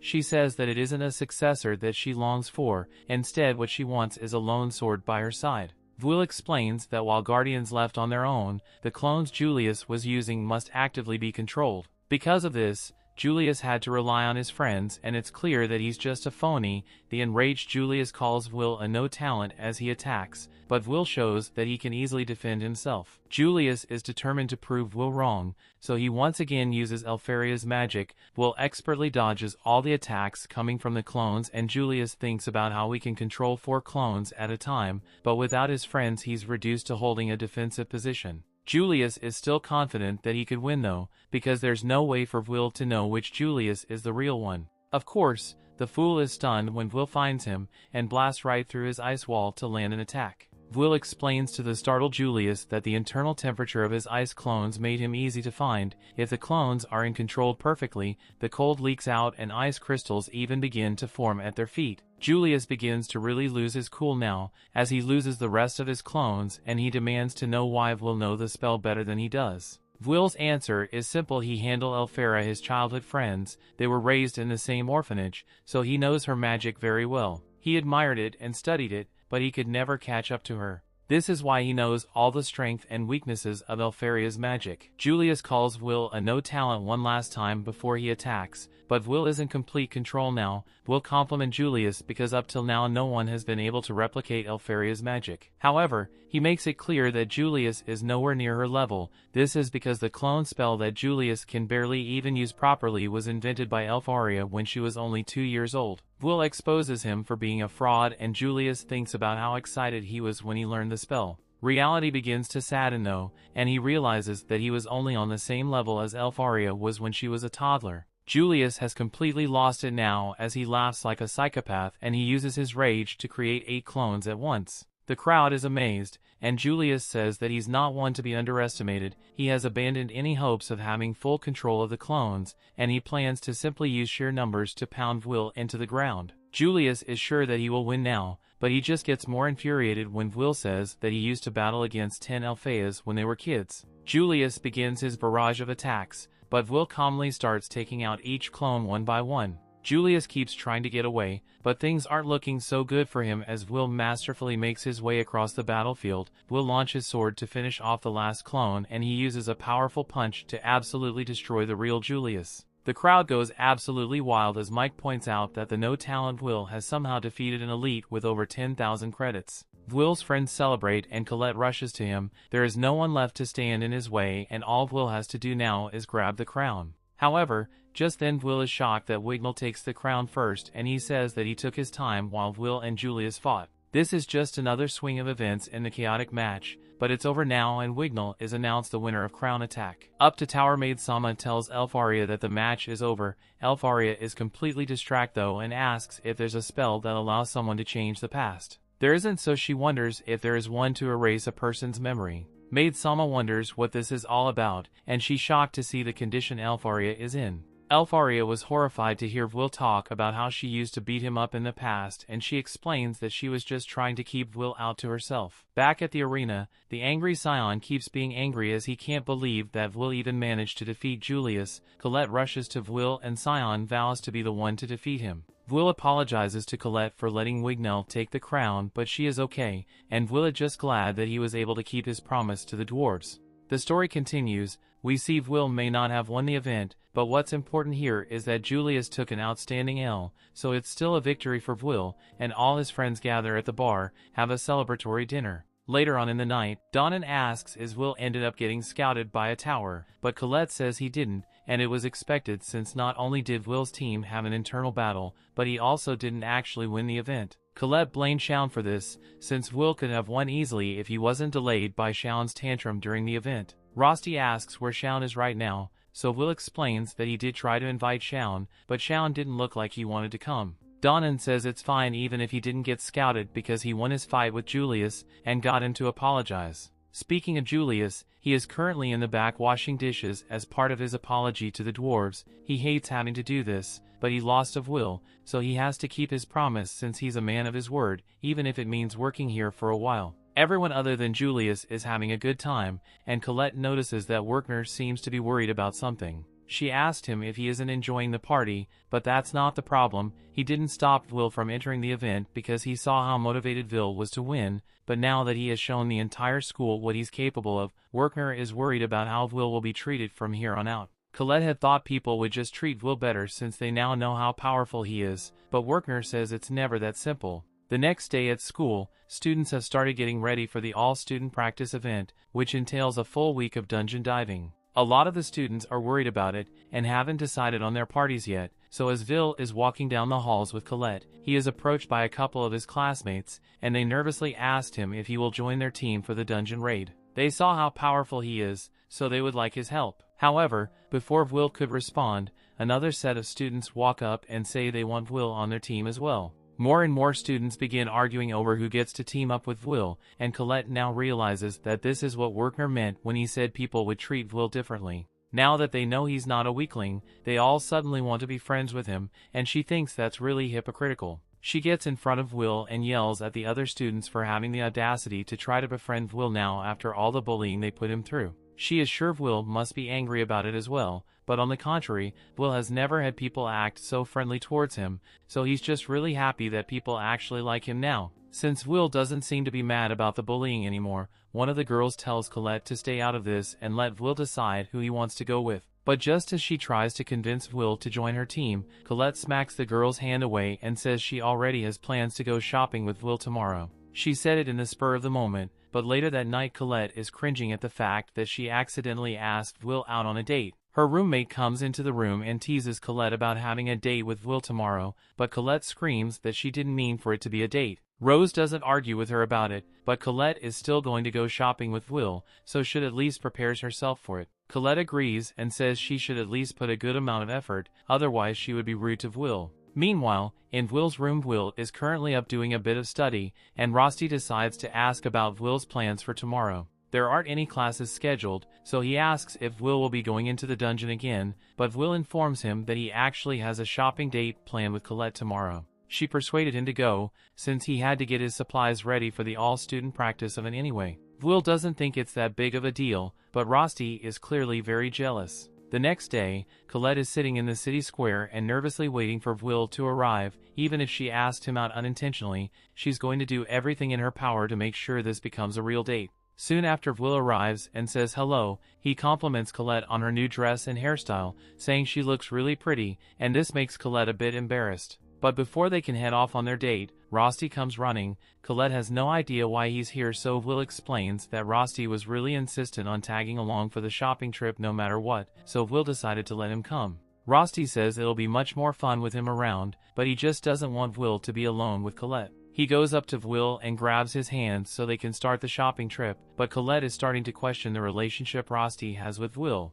Once they start holding hands like this, and Rosti seems like he's trying to steal Will from her, but it's still not gay because they are wearing socks. Throughout the entire day, every time Colette tries to spend some time with Will, Rosti always gets in the way, so much so by the time the date is almost over, she hasn't gotten a single moment with him. While Rosti is gone, she asked Will what's up with his relationship with Rosti because the two of them are way too close to be regular roommates. She accuses Rosti of secretly being a girl since he has such a pretty face, but Will says they can't be possible because the two of them take baths together, and Rosti has more length and girth than Will does. Sure, Rosti may be a little handsy, but he always says no homo, so it's probably just his way of being friendly. Rosti soon returns with 2 drinks and hands one to Colette and Will, but Will notices that Rosti didn't get one for himself. However, Rosti says it's alright since he can just share Will's drink instead. Colette has had enough of Rosti's antics and stops him by saying he can have her drink instead, but this gets on Rosti's nerves, so he gives Colette the side eye and tells Will to go to the rest of his errands without them. Will argues a bit, but eventually he agrees to go on without them, and as soon as he's gone, Colette directly asks Rosti if he is really just Will's roommate because to her it looks like he's way too affectionate. Rosti gets up and walks in front of Colette to assert his dominance, as he tells her that he loves Will more than anyone, so he's not going to let her try to take him. Colette tries to assert that she's close to Will as well since they used to hug each other all the time up until 4 years ago, although it embarrasses her to think about it now. Rosti doesn't think it's that much of a big deal since he takes a bath with Will every night, so he is way more intimate with Will than she is. While they are arguing over who has more of a right to spend time with Will, Will is on his way to the blacksmith shop down an alleyway. However, as he is walking, he hears someone call his name and turns around to find Lehanna standing behind him. Will is surprised to see her here since he never thought someone as renowned as the #1 student would have business with him. He asked her if she needs something, so she tells him that she has something she would like to discuss with him. She says it won't take long, so she asks of Will to follow her for a bit. And after some walking, Will is led to a room with Julius, Wignall, and Shounen. Lihanna then addresses everyone and tells them that the reason she has called them all together is because this is the final term of their last year, meaning the all-student practice exam is coming up, and she would like the 5 of them to form a team. Shounen and Julius refuse to believe that Lihanna is suggesting that add Will to their team, and Will doesn't understand why Lihanna would bring him to a meeting when 2 of the people who hate him the most are right here. However, she still doesn't see how it's probably a bad idea, so Will realizes that she has no situational awareness. Shounen gets up to threaten Will, but before things get out of hand, Wignall waves his wand and casts some high-level illusion magic to get everyone to calm down. He then says there is no reason for Shounen to start acting so barbaric all of a sudden, and everyone should at least hear what Lihanna has to say before they do anything rash. Once everyone has calmed down, Lihanna tells them all that in preparation for the all-student practice, she wants to form a team with all the best students of the academy, as well as all the students who stood out at the festival. That's why Will's here, because he has skills which all of them lacks, so she judged that he would be a good addition to the team. Julius says he doesn't think it's a good idea since having someone like Will who can't use search would only slow them down. Just because Will admittedly smashed to Julius's face in, it doesn't mean he would be a valuable asset to the team. Shounen also doesn't want Will to join their team, but his reason is that he just doesn't like Will. Wignall thinks it's childishness for the 2 of them to reject Will because of their own petty grudges. Will has already proven that he can defeat both Shounen and Julius, so why do they think they have the right to look down on him? Will has incredible brute strength and monsters-like agility, so why this methods may not be the most sophisticated? He was still able to outclass Julius and Shounen's most powerful magic. Julius takes a jab at Wignall for acting all high and mighty when he is only number 2 in credits, but Wignall feels no shame in it and says that is precisely why he respects Lihanna's opinion as number 1. If she says Will is skilled enough to be a part of their team, then Wignall will respect Will as well. However, he still doesn't respect either Julius or Shounen. Lihanna speaks up again and tells everyone that she wants to use this team to climb the tower as the top student in the academy. She wants to guarantee a better future for herself, but Will can't understand why she's going through all this trouble when her performance at the festival should have been more than enough to get her scouted by the tower. Lihanna admits that the Thunder Fashion did reach out to her, meaning she has a guaranteed post-graduation placement, but that isn't enough for her. All the students at the academy are basically the leftovers who aren't good enough to advance before graduation, and her family is common for mages to die young, so in order to prevent that fate for herself, she wants to aim for the top and become a Magia Vander. She believes everyone here shares that same ambition, so she asks all who are interested in forming the team to place a coin in the goblet to show their commitment. Wignall is the first to accept her proposal since there's no team that could achieve better than this one. Julius agrees as well, since it will earn him more credits, and so does Shounen. The only one left is Will, and he is unsure what decision he should make. Late into the evening, Will finally returns to Rosti and Colette, and they've been worried sick about him since they had no idea where he went. Will doesn't explain where he has been, but he tells them that he has decided to join the Lihanna's team for the all-student practice. Later in class, Werkner is giving the students a briefing on the all-student practice, and tells them that the floors that used to be off-limits will now be unlocked, so students will now be able to go down to floors 7 through 10, meaning they can earn a lot more credits than they used to. This is an event where students can earn more than 1,000 credits all at once, so whether it's to make up for some missing credits or to earn some kind of achievement, this is truly a great opportunity for them, but they also need to be quite careful because there's still the chance that some of them may die. For example, last year 4 students ended up getting eaten by monsters. Steps have been taken to minimize risks by having professors stationed at key locations to ensure student safety,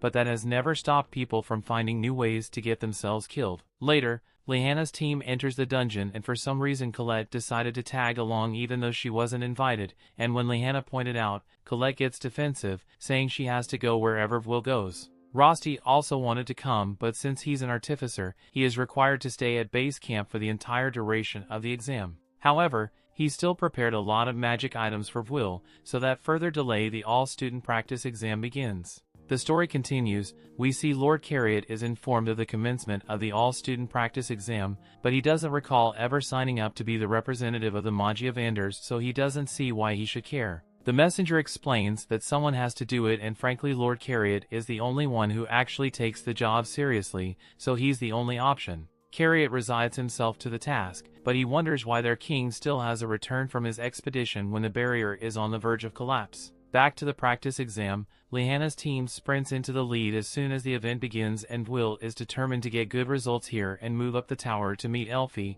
but in the next moment, Lihanna gives Wignall the signal to give everyone a boost, so he casts a wind spell and sends them all flying off the side of a cliff. But before they hit the ground, he casts another spell to keep them from crashing, as Will is getting up, a crimson ant appears behind them, and it's followed by an entire swarm of them, so Will readies his sword because mages aren't suited for close combat. However, Wignall stops him and says there is no need for him to do anything yet, since Lihanna can handle this by herself. The Owenzos family, which Lihanna belongs to her family of knights, so Lihanna is a unique type of mage that specializes in close combat spell casting, so something like this is within her area of expertise. She turns back and tells the group that it would be troublesome if they had to start competing with other students for credits, so get the best results they need to stay ahead of everyone else. A long time ago, Will was taught by Werkner that the most important spell in a dungeon is the search spell, because it allows a mage to quickly identify any monsters or anomalies in the area, but Will can't use it,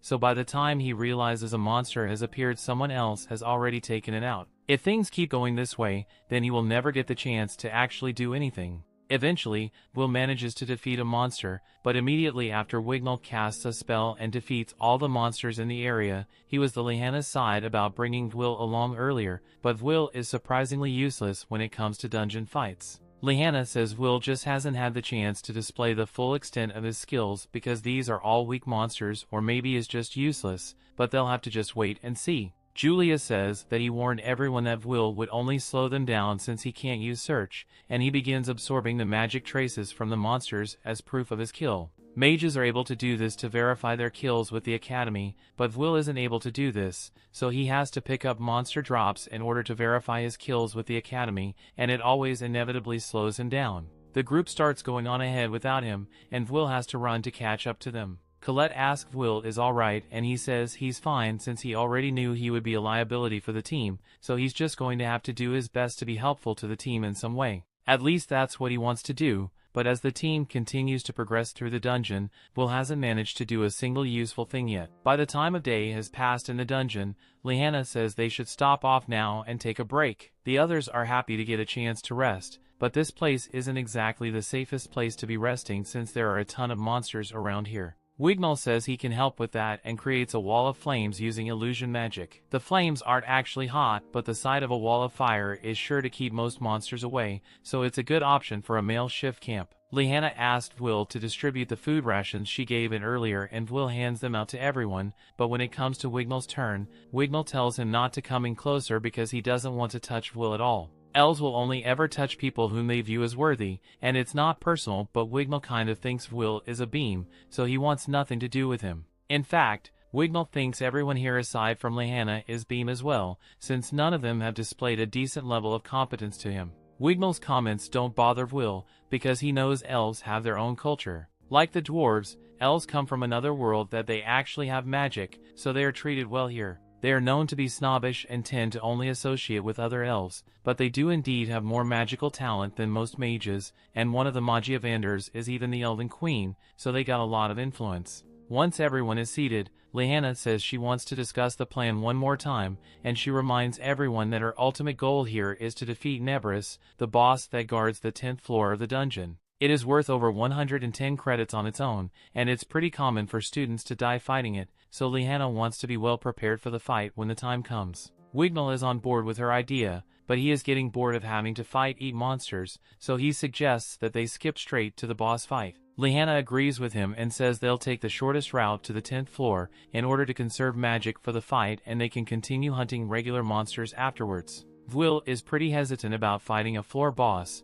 but he has only managed to earn 5 credits today, so he needs to start working harder if he intends to make the most of this exam. While the team begins their journey to the 10th floor, we get a look deeper into the dungeon where we see 2 people talking, and one of them has just killed a couple of students because he thought they were annoying, so these guys are clearly dangerous. Back with Will's group, Julius is confident because they keep seeing monster corpses everywhere, but there aren't any other teams in the area, so it's a mystery or could have done this. Will takes a look at one of the dead monsters and he discovers that there are no traces of magic on the monster, so it must have been killed by sheer brute force. For now, Lihanna chooses to ignore the strange scenario and tells everyone here ready for the fight because Nebris's lair is dressed up ahead, but as they approach, Will is still on edge because the dungeon is unbelievably quiet, especially since this is supposed to be a boss monster's lair. Now that he thinks about it, they should have encountered Nebris by now. Will raises his lantern, and to his surprise he discovers that something has already killed floor boss. This means whatever did this could still be in the area, so Lihanna asked everyone to use search quickly located, but they aren't able to find anything. Search is incredibly useful in a dungeon,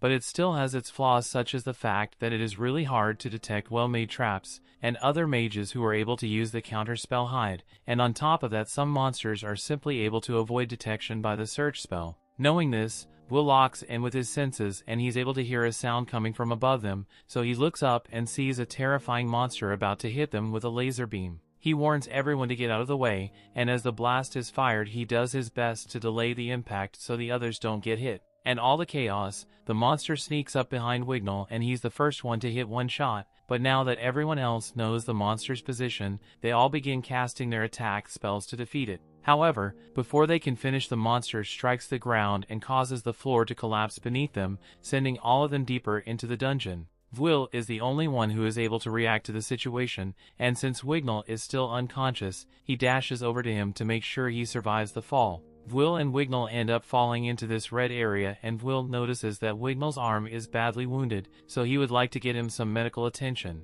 But since they fell from the 10th floor, that means they must be on the 11th floor right now. Shounen and Julius ended up in the same area, and they are absolutely terrified because the 11th floor is a danger zone that only high mages are able to survive. Similarly, Lihanna realizes the gravity of the situation she finds herself in, as the monsters in this place are distinctly more powerful than the monsters on any of the other floors here, and to make things worse, she's injured from the fall. She says her injury isn't that bad and it's good that she landed here with Colette, but it's dangerous for them to be separated from the others for long since this floor is unpredictably dangerous. We get a look into Wignall's past, and he was apparently cast out from his society for being weak, and it has left him traumatized since. He wakes up to the sound of a giant snakehead falling beside him, and he is confused since he doesn't believe Will would be capable of killing something like that. Will is glad to see that Wignall is awake again, but as he approaches him to help, Wignall smacks Will's hand away and says he refuses to touch a talentless failure.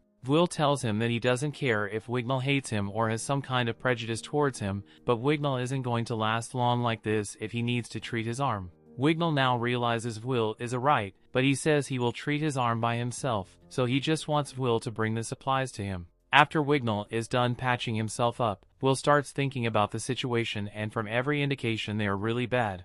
Wignall is injured, so he isn't going to be as strong as he usually is, and their baggage has been ruined as well. Luckily, Will still has the magic items that Rosti prepared for him, and he's also got the food rations with him, but Colette and the others should have at least a few days worth of supplies in their personal packs, so they should be able to survive on their own for a while. But in these extreme conditions you can't predict what could happen, so Will needs to find them before anyone dies. He tells Wignall that they need to get moving, but Wignall insists that it is better to sit still and wait for help. Will tells him that's a dumb idea, because they've already gotten attacked by a snake monster once, and with that monster on the 10th floor, there's no way help will be arriving anytime soon. Back at one of the base camps, everyone is in a panic as the base camp has been raided by dozens of monsters. Werkner calls Professor Eliza and asks her what happened, so she informs him that there was a monster stampede here, and 2 of the other professors were killed. They had their heads ripped off their bodies. She has also lost contact with the base camps on the 9th and 10th floors, so she thinks the situation must be bad down there as well. Werkner thinks it's no coincidence that all these catastrophes happen at the same time, so he speculates that this may have been planned by someone. For now on, the practices event is officially cancelled, and both Werkner and Edward rush down to help the students, while Rosie is standing in the background looking very worried. Down on the 11th floor, Will and Wignall are making their way through the dungeon, and Wignall is extremely panicked, so he keeps spamming search to make sure there are no monsters nearby, but Will tells him he should stop doing it so often since it will eventually burn through all his magic. Wignall says he has to be on high alert in case they get ambushed by monsters, but Will tells him he doesn't have to worry about that since he has it covered. Will's senses are able to detect any monsters within a 70-meter radius, while Wignall's search can go to about 200 meters radius. It is still necessary for him to use search to load for distant monsters, but Will has the tight space is covered. Everything Will said was perfectly logical, but Wignall doesn't understand how Will can be so relaxed when they are stranded in this terrifying place. Will explains that he has spent most of his time in the dungeon in order to make up for his lack of credits, so he knows all about the monsters that can be found here, and this isn't his first time getting stranded either, so he has a lot more experience with this than Wignall does. Just then, Will is alerted to the presence of some monsters, and they are completely surrounded, so Will tells Wignall to handle one behind them while he kills the two in the front. Wignall casts a wind spell and successfully knocks one of the orc off its feet, but then he turns back and sees Will effortlessly slicing the orc apart, and even though he knows Will isn't weak, he still can't believe how well he is doing against a threat like this. The orc Wignall was fighting gets back up and he doesn't have enough time to cast a counter spell, so Wignall intends to use illusion magic to distract it. However, to his horror it doesn't work, and he begins screaming at the top of his lungs because he's about to die. Luckily, Will is able to step in and slash orc in half, but Wignall is already having a mental breakdown. Will explains that the orcs here don't have eyes, so illusion magic doesn't work on them, and that the only reason Wignall's spell wasn't effective, so he shouldn't let it get him down because he's a talented self. However, Wignall admits that he's not talented in any way. In fact, among the elves, he's even more of a failure than Will.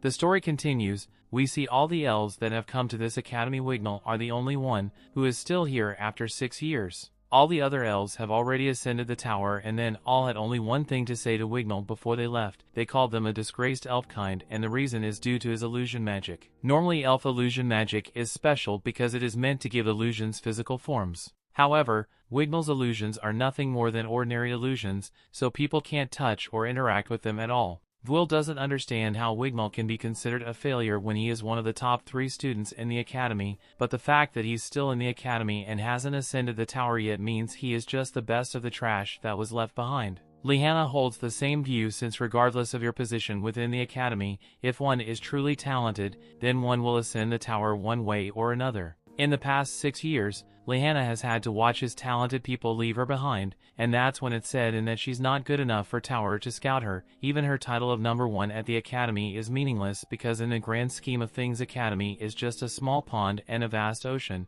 and only the truly talented can make a name for themselves. Wignall learned this lesson from a young age, and it came from none other than his milk sibling Eleanor. They were raised together and Wignall was incredibly fond of her, so he wanted to stay by her side forever. However, one day while he was practicing magic with Eleanor, she asked to give it a try, and despite it being her first time ever holding a wand, she was able to use magic to an extraordinary degree, and that made her a candidate to become the new elf queen and Magia Vander, so she was taken away from Wignall. He did his best to catch up to her by training his magic to its limits, but no matter what he did, he always remained inferior to the rest of his people, and as a result he scorned other mages like Will because he was insecure of himself. Wignall was expecting Will to mock him after hearing his story, but on the contrary, Will is actually smiling because he has something in common with Wignall. Wignall tells Will that he doesn't need to try to comfort him, and in his current state, Wignall believes he would be nothing more than a hindrance to Will, so he's fine with being left behind. Will stands up and tells Wignall that he won't leave him behind, and he doesn't need to worry about being a hindrance since Will is sure he's an amazing elf, so he will protect him until he is able to get back up and fight. A few minutes later, Wignall and Will are fighting all sorts of monsters on this floor, and everything they've encountered so far has been level 5 and above, so this should normally be too much to handle, and Will is almost effortlessly slaying the monsters like it's nothing. Once Will is done, he walks back over to Wignall to make sure he's alright, but Wignall can't understand why Will would go so far and put himself in danger for someone like him even though he has no obligation to. Will tells him he's doing it because he is sure Wignall is a good guy. Just then, Will senses something behind them, and when Wignall asks what it is, Will tells him he heard a strange noise. Wignall uses search to scope out the area, but he doesn't see anything nearby, and that's because the sound wasn't coming from a monster directly, it's from the dungeon giving birth to a monster. Wignall and Will remain vigilant, but all of a sudden, a dungeon pimple opens up above them and green liquid begins pouring out as some monsters emerge. Will recognizes them, and he immediately tries to spawn kill them with an explosion. The monsters are called Balker, and they are notoriously difficult to defeat because they are immune to all physical attacks, and they are highly resistant to magic. The only thing that is effective against them is elven illusion magic, and there is nowhere for either of them to run, so Will asks Wignall to lend him his strength so they can defeat these monsters together. Wignall has a breakdown and tells Will that he can't do it. He knows his illusion magic is defective, so even if he tries his best he will inevitably get it wrong somehow. However, Will tells that it's okay to get it wrong sometimes. Mistakes happen and there's nothing they can do about that since neither of them are geniuses, but if are too scared to try because of mistakes then they'll never be able to move forward. Wignall tries to warn Will that if he screws up the illusion magic, then Will might end up dying, but Will assures him that he won't let himself die. He has a dream to make it to the tower and reunite with Elfie, so until that happens, death not an option for him. Wignall's left speechless as he has come to realize that while Heat and Will are both seen as inferior, Will has never let it stop him from pressing forward and he admires that.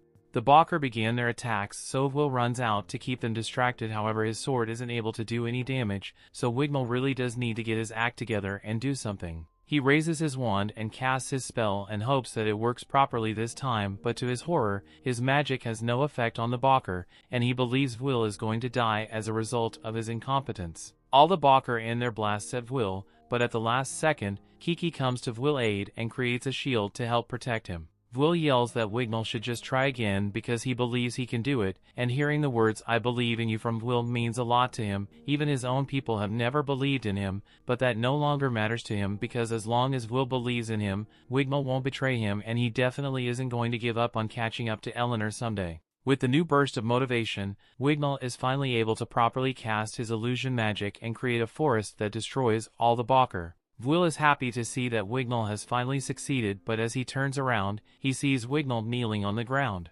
Wignall wants to formally apologize to Will for his rude behavior earlier because now he realizes that Will is truly a warrior worth respecting. Will smiles and says he has always respected Wignall as well, so he extends his hand and they both shake to solidify their newfound friendship. After that, Will pulls out a magic map that Rosti made for him, and with the user's blood is able to create a map of the area automatically. Additionally, Kiki still remembers Colette and Shounen scent, so as long as there are traces of them she will be able to track them down. Meanwhile, Julius and Shounen are making their way through the dungeon and Julius is getting thirsty, so he asks Shounen if he's still got some water rations. Shounen does have some, but water is a precious resource while they are stuck in a dungeon like this, so they can't consume it carelessly. He tells Julius to just make some ice and drink that instead, but Julius argues that he can't waste his magic either and they start fighting over it. Once they settle down, Julius uses search to check for any monsters nearby, but he doesn't sense anything so he relaxes a bit. Just then Shounen grabs him by the collar and drags him into cover.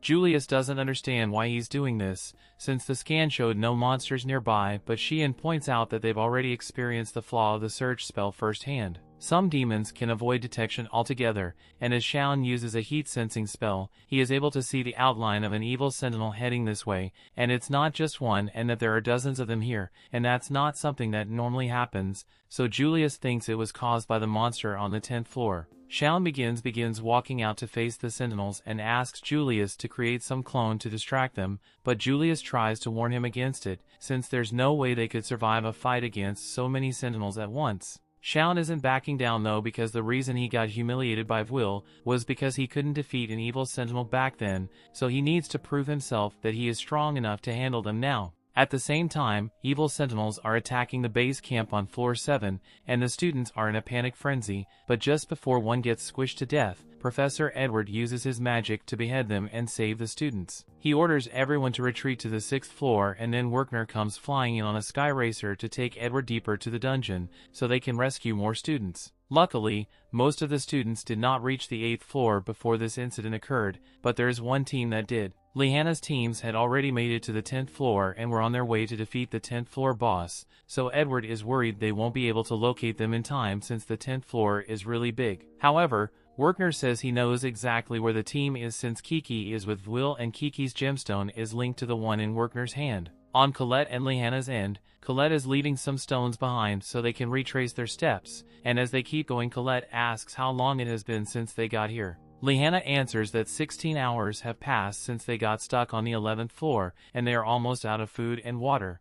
They've been doing what they can to get a little rest as they go, but the monsters constantly attacking them barely give them a chance to recuperate. Colette admits that it's only thanks to Lehanna's skill that they made it this far, but sooner or later she's going to reach her limit. Lehanna stops for a moment and apologizes to Colette this whole situation, because it was her idea to rush to the 10th floor in the first place, and that is what got them stuck down here. Colette tells her that it's not her fault since it's the monster on that floor that caused this, and even if Lehanna still feels guilty for organizing this party, Lehanna never invited Colette. She just showed up without an invitation, so Colette says it's her own fault that she got stuck down here. Besides, Colette is sure that Will will find her tracks and come rescue them soon, and someone does find the tracks, but it's not Will. Wignall and Will are currently running because they sense a mage nearby, and as they turn the corner, they see Shounen standing atop a mountain of sentinel corpses. Wignall can't believe Shounen was able to do this all by himself, but Julius emerges from behind him and yells that Shounen didn't do it by himself because Julius had to sacrifice dozens of his clothes to allow Shounen to win. Will is glad to see that they are both alive, but they don't see Lehanna or Colette anywhere, so they ask if Julius or Shounen knows where they are. Julius had thought the girls were with Will, and since no one knows where they are, that means they are still on their own, and who knows what could happen to them. After noticing the person that walked up, Colette is about to go over to him, but Lehanna stops her because something isn't right. The person looks like Professor Bruno, but then his head falls off and he writes a message greeting the girls. Headless, his partner, walks up and a complaint that Headless was supposed to handle things upstairs, so how did he let a couple of children make it past him? Headless says Duke must have failed to kill him immediately and somehow caused a hole to form in the dungeon, which led the kids here, but Mars doesn't care about the explanation, he just doesn't want any witnesses living to report the presence here. While they are still talking to one another, Colette accuses them of killing their professors and Headless doesn't deny it. In fact, he proudly states that he and Mars are villains who want to destroy the false sky, but that doesn't make any sense. The barrier is the only thing keeping the Celestial away, so these guys must be trying to bring about the calamity that Edward warns about. Headless feels like he has explained enough, so says he will be taking the girl's head now, then launches a slash spell at them.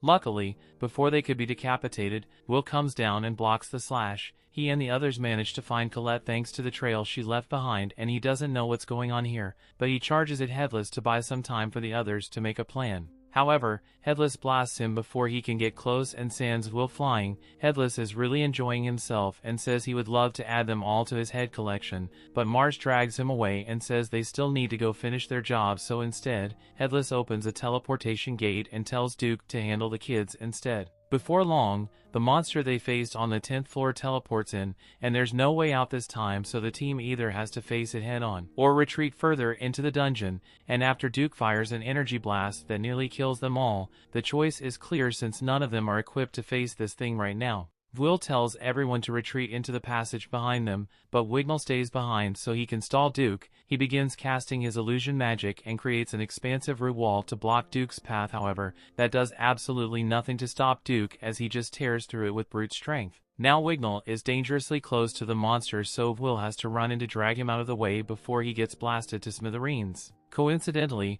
the blast caused a cavern which brings down a bunch of rubble and separates Duke from Will and the others. Now that they are safe for the moment, Colette asks what kind of monster that was and why is so strong. Will says had read something about it once in the Academy's library, so he knows that it's an evil Grand Duke, but it's a part of the Greater Demon class, and those are only found on the 25th floor, so why would one show up here? Lehanna believes it might be the work of those evil mages they encountered, but they have bigger problems to deal with right now. They may have lost Duke for now, but is guaranteed to be looking for them, and it even ordered all the demon-type monsters on this floor to search for the group as well. Their chances of making it out of here alive are insanely low, and Julius is starting to freak out a little because he doesn't want to die down here. Lehanna blames herself for causing this hopeless situation because not only are they injured and exhausted, they are stuck in dangerous territory with limited suppliers, so Julius is right to be panicking. Just then, Will speaks up and tells everyone that he wants to fight fact because they have no choice if they want to survive.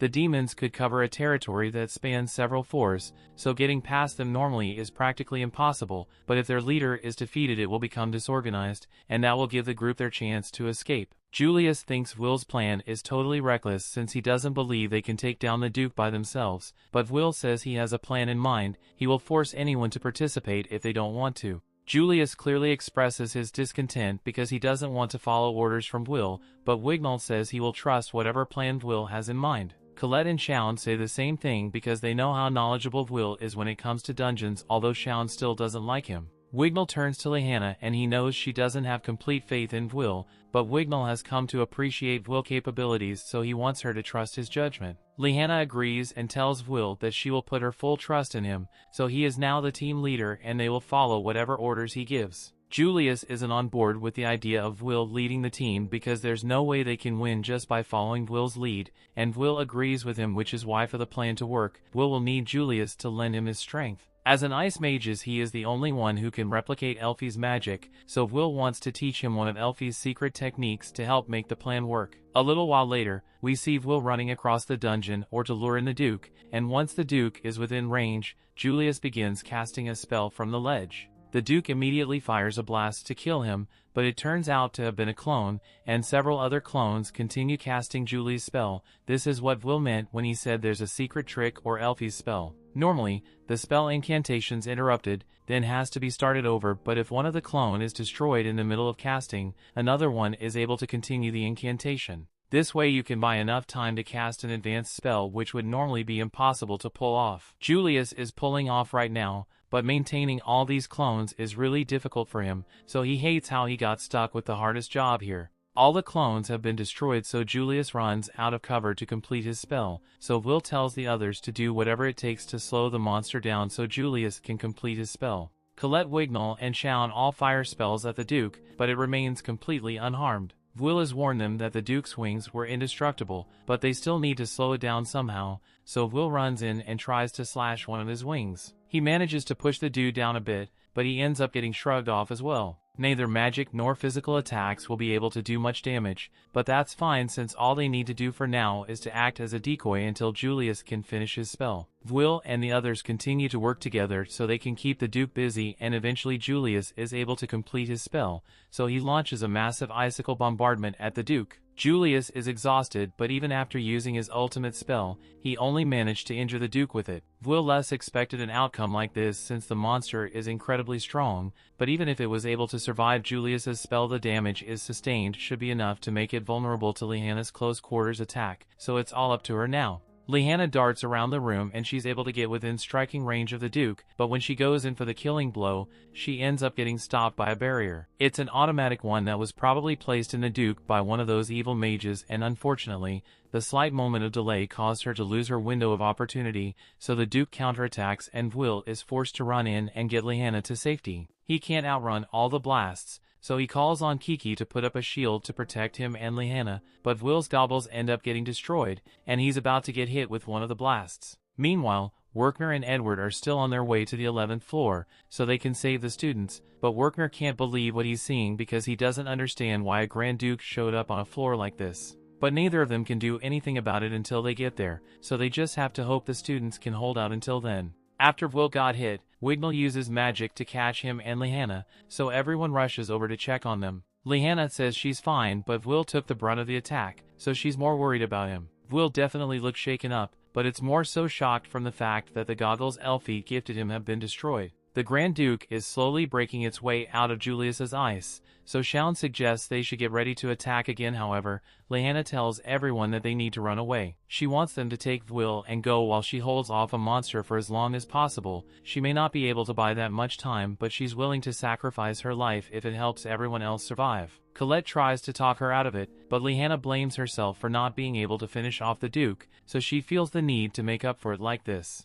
Wignall walks up beside her and says he will fight as well because aside from Lihanna, Will is the only other human he truly respects, so if he wants to help protect him as well. The two of them charge forward at the Duke, and while Lihanna tries to get into striking range again, Wignall uses his magic to restrain the Duke and force it to expose his core. Lihanna is about to strike, but then the Duke breaks free and blows her away. The sight of the Duke easily overpowering those two further compounds the feelings of hopelessness in. Shounen is too scared to move and he believes that inevitably, Lihanna and Wignall are going to die to that monster, so the only thing he can do is run away and leave them to their fate. He's trying really hard to rationalize the thoughts in his head, but then he's interrupted by Will, who is having a mild panic attack. Without his goggles he is too scared to do anything, so he can't stop himself from shaking out of fear, and that's why he wants Shounen to punch him in the face. Shounen even is enraged when he sees Will pitifully shaking in fear because he was the one who gave the team hope and convinced them to fight the Grand Duke, yet now he's cowering in fear.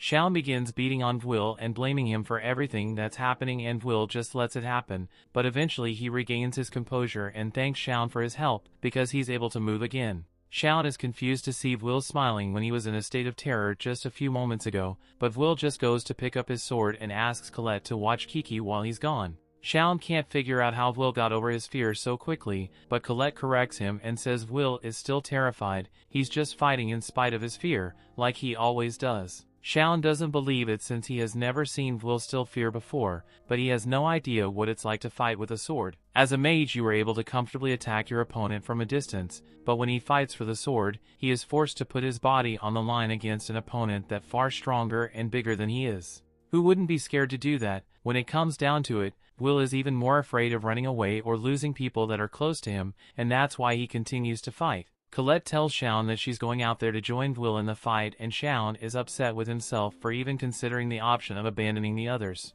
As the monster continues to attack Will, he tries to think of a strategy to defeat it. Its defenses are impenetrable, and because it is so mobile it's hard to land a clean shot on it, so his best shot at defeating it is going to be if they can cut off the Duke's wings. Colette fires some rocks at the Duke to distract it, and since Liana and Wignall aren't able to fight anymore, it's up to Will and Colette to find a way to take this thing down. As the Duke charges up a barrage of attacks, Will prepare himself to take it head on, and because he doesn't have Kiki with him, a single direct hit would be fatal, but since he has seen this attack before, he's able to completely evade the blast, and by the time the dust settles is high in the air and closing in on the Duke. Colette knows what Will is trying to do, so she puts everything she has into creating the strongest sword possible for him. And with it, Will is able to destroy one of the Duke's wings. Now the Duke won't be able to defend itself anymore, so they just need to land a critical blow on it, and luckily Shounen is here to do exactly that. He rides it on his guardian as a distraction while he chants an advanced spell, and once he gets close enough, he fires the Inferno spell at point-blank range. However, even this proves to be insufficient to finish off the Duke, if neither a wand nor sword was enough to slay it. Will has no idea what to do anymore. Just then shard of ice falls from the ceiling, and we see that it came from Rosti. Will doesn't know he is there, but he hopes that the ice will be enough to make Will remember. We see a flashback of a woman holding an infant Will, and she had hopes that one day Will would be able to bring the wand and the sword together. Will something gets an idea and darts for his sword while asking Shounen to shoot some magic at him. Shounen doesn't hesitate and does as he is told, so Will slashes the magic and has it absorbed into the blade. Will feels more power than ever surging through his body, and with it, he's able to cleanly slice the Grand Duke in half. The story continues. We see the Grand Duke has finally been defeated. Will collapses to the ground due to exhaustion, and he can feel the strength leaving his body as his sword goes back to normal. He isn't sure what that power was or why he possesses it, but since the threat has been taken care of, he can rest assured that everyone is safe. Unfortunately, as he turns around, the group hears the terrifying screams of all the evil sentinels in the area heading straight for them. The sentinels probably heard the sound of the Grand Duke being killed and are coming to get their revenge,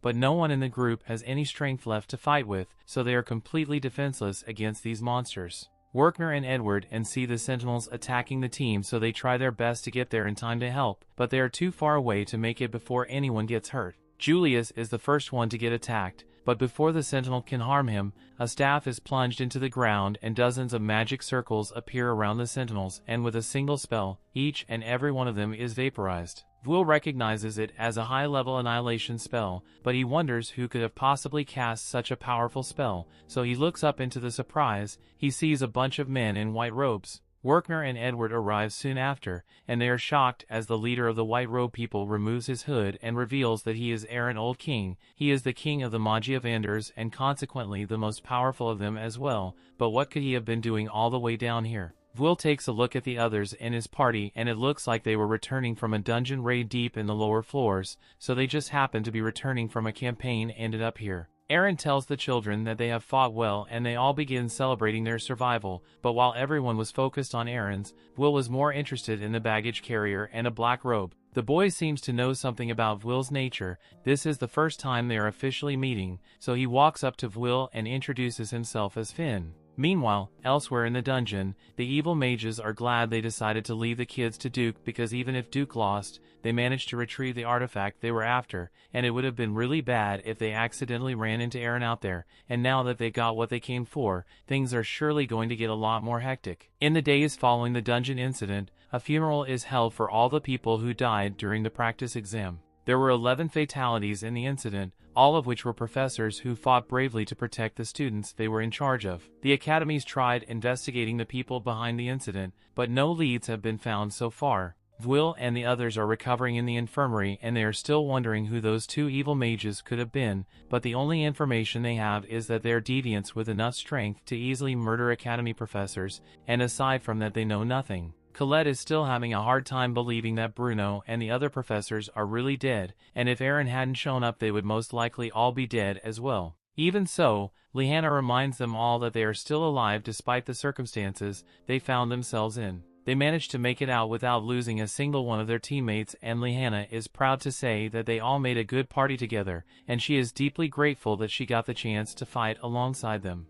Just then, Lehanna's stomach begins growling, so Colette offers her some of the apples she brought for Will, but Lehanna just keeps eating and eating and eating even more until all the apples are gone. Colette is amazed by how much Lehanna eats, but Lehanna defends herself by saying she fights with close combat, so aside from her magic, she also spends a lot of stamina and needs more food than the average manage to restore her energy. It's not like she enjoys eating a lot or anything, and she doesn't want people to think she's a glutton, but she clearly is, so Colette doesn't believe her. But getting back on topic, Lehanna addresses Will and tells him that his quick judgment and bravery as well allow them all to make it out of the dungeon alive, so she owes them a lot of thanks, but Will says he can't take all the credit since it was team effort and he couldn't have done it on his own. Julius jumps into the conversation, and since he still doesn't like Will, he brings up the moment when everyone nearly died because Will was trembling in fear for a couple of seconds. And he's still pissed that Will devised a plan that made him expense so many of his clones, but Colette is done hearing all this biased slander,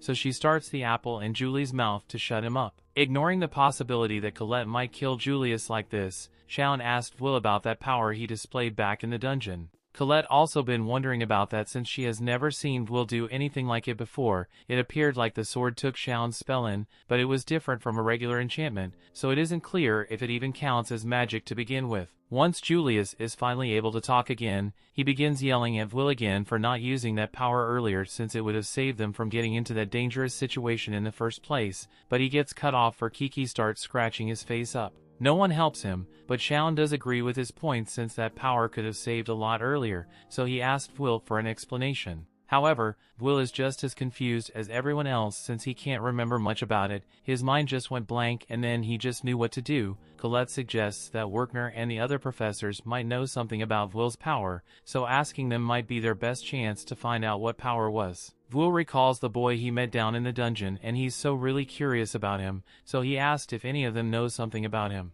Wignall realizes Will must be talking about the supporter, so he explains that the boy must be a part of the Finn tribe. Lehanna has read about them before, so she tells Will that the Finn tribe is a race of people who can't use magic. However, over the generations they have gained extensive knowledge of the dungeons, so they have a contract with the Magic Tower to act as guides and help powerful mages cover new ground in the labyrinth. Will is of course interested in finding out more about the power he possesses, but he is also interested in finding out more about Finn. Meanwhile, Finn has gone to meet with Cauldron after returning from the dungeon, and she's glad to see he made it back alright after such a long expedition. She asked how far he managed to make it this time, and Finn responds that the party made it all the way down to the 49th floor and it was really tough, but getting straight to the point, he tells her that he has something he wants to show her. He then unwraps the hilt of a shattered sword and Cauldron recognizes it as the weapon that she received a report about. It belongs to a mage slayer and it's the same one Finn's group ran into on the 48th floor.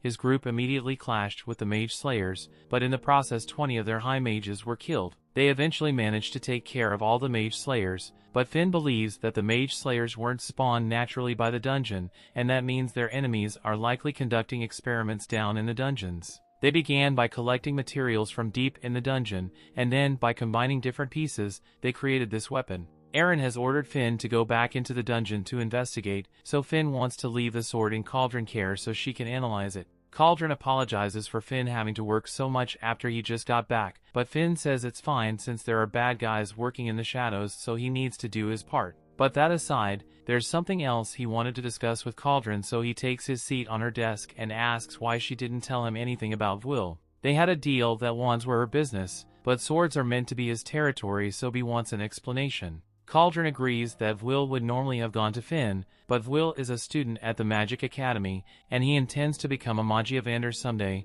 so there's a bit of a special case. Finn wasn't expecting to hear that, so he and Cauldron end up staring at each other for a bit, but eventually Finn gives up and agrees that Cauldron made the right decision to keep Will given the situation. However, this is the first time he has ever heard of the sword trying to become a wand, but Cauldron thinks Will might be just what they need in these troubling times. Finn agrees with her, so he backflips off Cauldron's desk and tells her that he will leave Will in her care for a little while longer, but he's going to be interfering every now and then just to see how things are going with his development. The next morning we see Will upright and early beginnings daily training routine, and Colette can help but feel jealous since everyone else is still injured and exhausted, but Will looks like he's perfectly fine. Will tells her he just didn't feel comfortable sitting around all day because even though there's a lot he still doesn't understand, he has to keep looking forward because he has a goal to achieve. The others look down at Will and Julius wonders what kind of body Will has to be able to train so soon after such a major battle. Julius speculates that Will might be a dwarf on the inside or something, but Wigmel argues that Will is his friend, so Julius shouldn't compare him to the barbaric dwarfs. Just then Shounen gets up from his bed and walks over to the window so he can yell at Will to fight him. This catches Will off guard and Shounen then jumps out the window to face him, but as he lands his injuries cause him to wince in pain. Colette tries to talk him out of fighting Will because he's clearly too wounded to be exerting himself so much. However, Shounen believes he can do anything Will can do, so if Will is moving around then he will too. Will tries telling Shounen that they can't just start a duel right now, but Shounen doesn't care and reminds Will that he promised have a real duel with him later back at the Grand Magic Festival. Well, this is later, so Shounen wants his duel, and if Will can't handle an injured mages like Shounen, then he has no hope of ever making it to the Magic Tower. Will sees that Shounen is serious about this, so he smiles and raises his sword to fight as she and begins casting his spells. Will then runs up the building walls as Shounen fires several fireballs at him, and they both look like they are having fun, but that's a lot of collateral damage they causing. The fight goes on until Werkner spots Will, at which point everyone starts running away so they don't get into trouble. 2 months go by and all the students are in class when Werkner walks in to address them. You know, some of them may still be affected by the practice exam incident, but they have to keep moving forward no matter what. So now that the school year has come to an end, it will now begin the first day of their graduation exam. Will has done everything he can to prepare himself for this, and no matter what he intends to graduate and make it to the Magic Tower, so he can be with Elfie. This is the last episode of Season 1. Subscribe for more anime recaps. Thanks for watching.